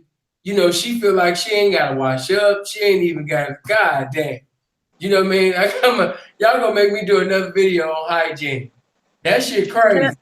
Go ahead. Can I say something, Sam? Go ahead. Okay, I was just gonna say that that's not my thing, but it definitely is a thing that does exist amongst men and women. But I mean, because I'm a woman, I can more readily identify it amongst men. So that's the only reason why I brought it up. If he don't take, And like, hold on. If he don't take care of his hygiene, how is he a man? How is he a man? well, the male gender. Okay, go ahead. So that's all. And that's pretty much it. Like, he could have on. Listen, I was never, listen, for all the listeners, I was not saying that, you know what I mean, Hillary's pussy is not right with God. And that's the way she was bringing. That is not what I'm saying. You I know. This is here. Talking about it wasn't me. It wasn't me. You wasn't saying that. Wasn't nobody thinking about that. Everybody know your pussy smell like the Garden of Eden. You working out. You doing what you supposed to do. Shouts out to Hillary's pussy. But at the same time, to you motherfuckers that do not wash up, you don't take no motherfucking showers and shit like that, you know what I mean? You got the game fucked up. You know, part of doing what's vital to your title of a man is to be clean. You know what I mean? And for those of you that like, you know what I mean, you like getting head, you like to fuck, you know what I mean? You have to keep your dick smelling right. You know what I mean? You gotta have that shit right. You can't be, you know what I mean, smelling like demonic spirits and shit down there. And for you bitches, some of y'all thick as hell, you find like Beelzebub. Yeah, you can't be smelling like, you know what I mean, Nebuchadnezzar down there, bitch. You know what I'm saying? Like, you gotta get that shit back. You know, a bitch got she smelling like see, y'all probably wouldn't even know that. She smelling like mandrakes and shit. But okay, check this out. You know what I mean? Matter of fact, Apache, where you at? She got her shit on. Hold on. For the record. Okay. I hope this conversation didn't make you you know what I mean, get sexual and start, because you disappeared once I started talking about sex. No, I'm charging my phone. Oh, okay. You know what I mean? But I appreciate you guys for coming through. We appreciate It you. seemed like that. We started talking about sex and Patrick just disappeared. I'm like, is she masturbating? But dig that. You know what I mean? She charging her phone. Blessings to her. Okay, but Paulina promoted her book. She promoted, you know what I mean, her channel. Nicole, I want to give Nicole the opportunity to promote her channel, so you guys can go over there and you can subscribe to Nicole. Yes. My channel is Inner Beauty TV. Go over there, like and subscribe, and click on the notifications, please. We're growing. I do ladylike lessons. I just released one today. Number 4. So we're getting up there. You can find me on Facebook, Nicole Michelle page 2. I set it off on a daily basis. Those that follow me, they know I set it off daily, get people talking. And the Inner Beauty Movement. I'm a femininity influencer for the Inner Beauty Movement, and my focus is to reconnect younger Black women to their feminine core. And so we're growing by leaps and bounds. This year has been great. God has been good. So you can look us up in the Inner Beauty Movement on Facebook, and you can also look up Inner Beauty Movement Women's Healing and Ladylike Lessons. That's strictly all women's group where women can go and just talk to other women about things that they're dealing with in their personal lives and get healing. So that's how you can find me. But definitely go to Inner Beauty TV by Nicole Michelle today. Like and subscribe. Okay, the links that I've been putting in the comment section, that's to Nicole's channel. Okay, those of you that are going to watch this video, you know what I mean, even after it's over, you know, I want you to head over there. Let's hurry up and get Nicole over 1,000. She's at like, Yes, I'm so close. let's hurry up and get her over 1,000. Let's hurry up and get Paulina over 1,000. Let's hurry up, you know what I mean, and get Hillary's fine ass over 1,000. You know what I mean? She's constantly putting up, you know what I mean, new content. You know what I mean? All three of them. Apache has a channel as well. I'm gonna allow her to promote her channel as well. But you know what I mean? Let's get these ladies over 1,000, and it shouldn't be hard because you men like attractive Black women. And all four of these ladies are very attractive, and they got some information that would make any man be attentive to them. So by all means, let's hurry up and get these ladies over 1,000 subscribers, and you know, share, be a blessing to the game, be a blessing to the information. You know what I mean? Even if you see a woman that you might not be attracted to, but the information is profitable. Share the information so the information can be a blessing to somebody else. Hillary, I want you to speak about the content at your channel, speak about the things that you're doing in your life, and I want you to promote you while I want to put your link in the comment section to give the fellas the opportunity to go over there and subscribe to your channel as well. Yes, my name is Hillary, and my channel is Healthy with Hillary. That's Hillary with one L, and that's all together. And you can also find me on Instagram at Healthy with Hillary. So the upcoming content, what you should be able to expect would be a lot of weight training, calisthenics, plyometrics, and Pilates as well. I know a lot of people are not entirely familiar with Pilates, but that is what actually addresses the structural integrity of the body so that you're able to lift heavy weights and lift your body weight in calisthenics and all these other things. It's more of a rehabilitative type of physical activity. So you can expect that type of content coming, and please subscribe. I need to follow you. Yes. And I'm located in the Los Angeles area for anyone that might be.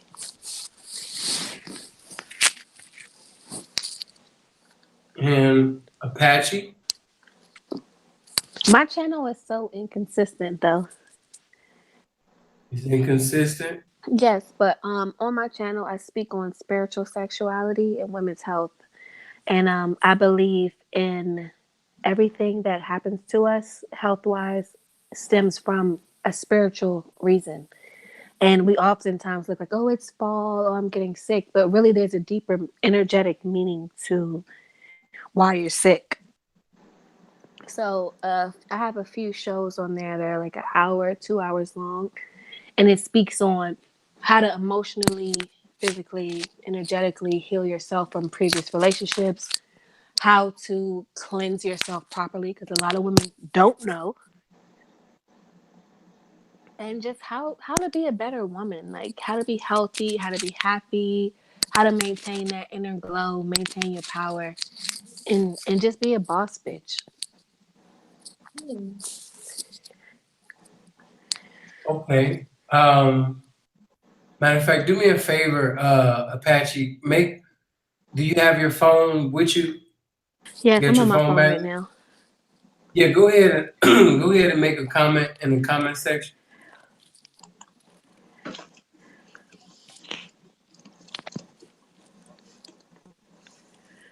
Apache want to teach you how to be a boss bitch. I don't want you males. I don't want some of you guys going over there talking about when does the classes start. You know what I mean? You niggas trying to learn how to be a boss bitch. Well, not necessarily a boss in like the monetary way, but a boss as being of sound mind and body, and learning how to. Still though, I don't want the guys going over there trying to be a boss bitch. No matter what category it is, I don't want the guys over there trying to be a boss bitch. So it was really for the ladies, but fellas, if you want to go over there and go learn how to be a boss bitch, you know, to go to Apache's channel, and Don't learn from me. I'm still learning. she about to teach you niggas how to be a boss bitch. Some of you niggas thought that you was boss bitches already.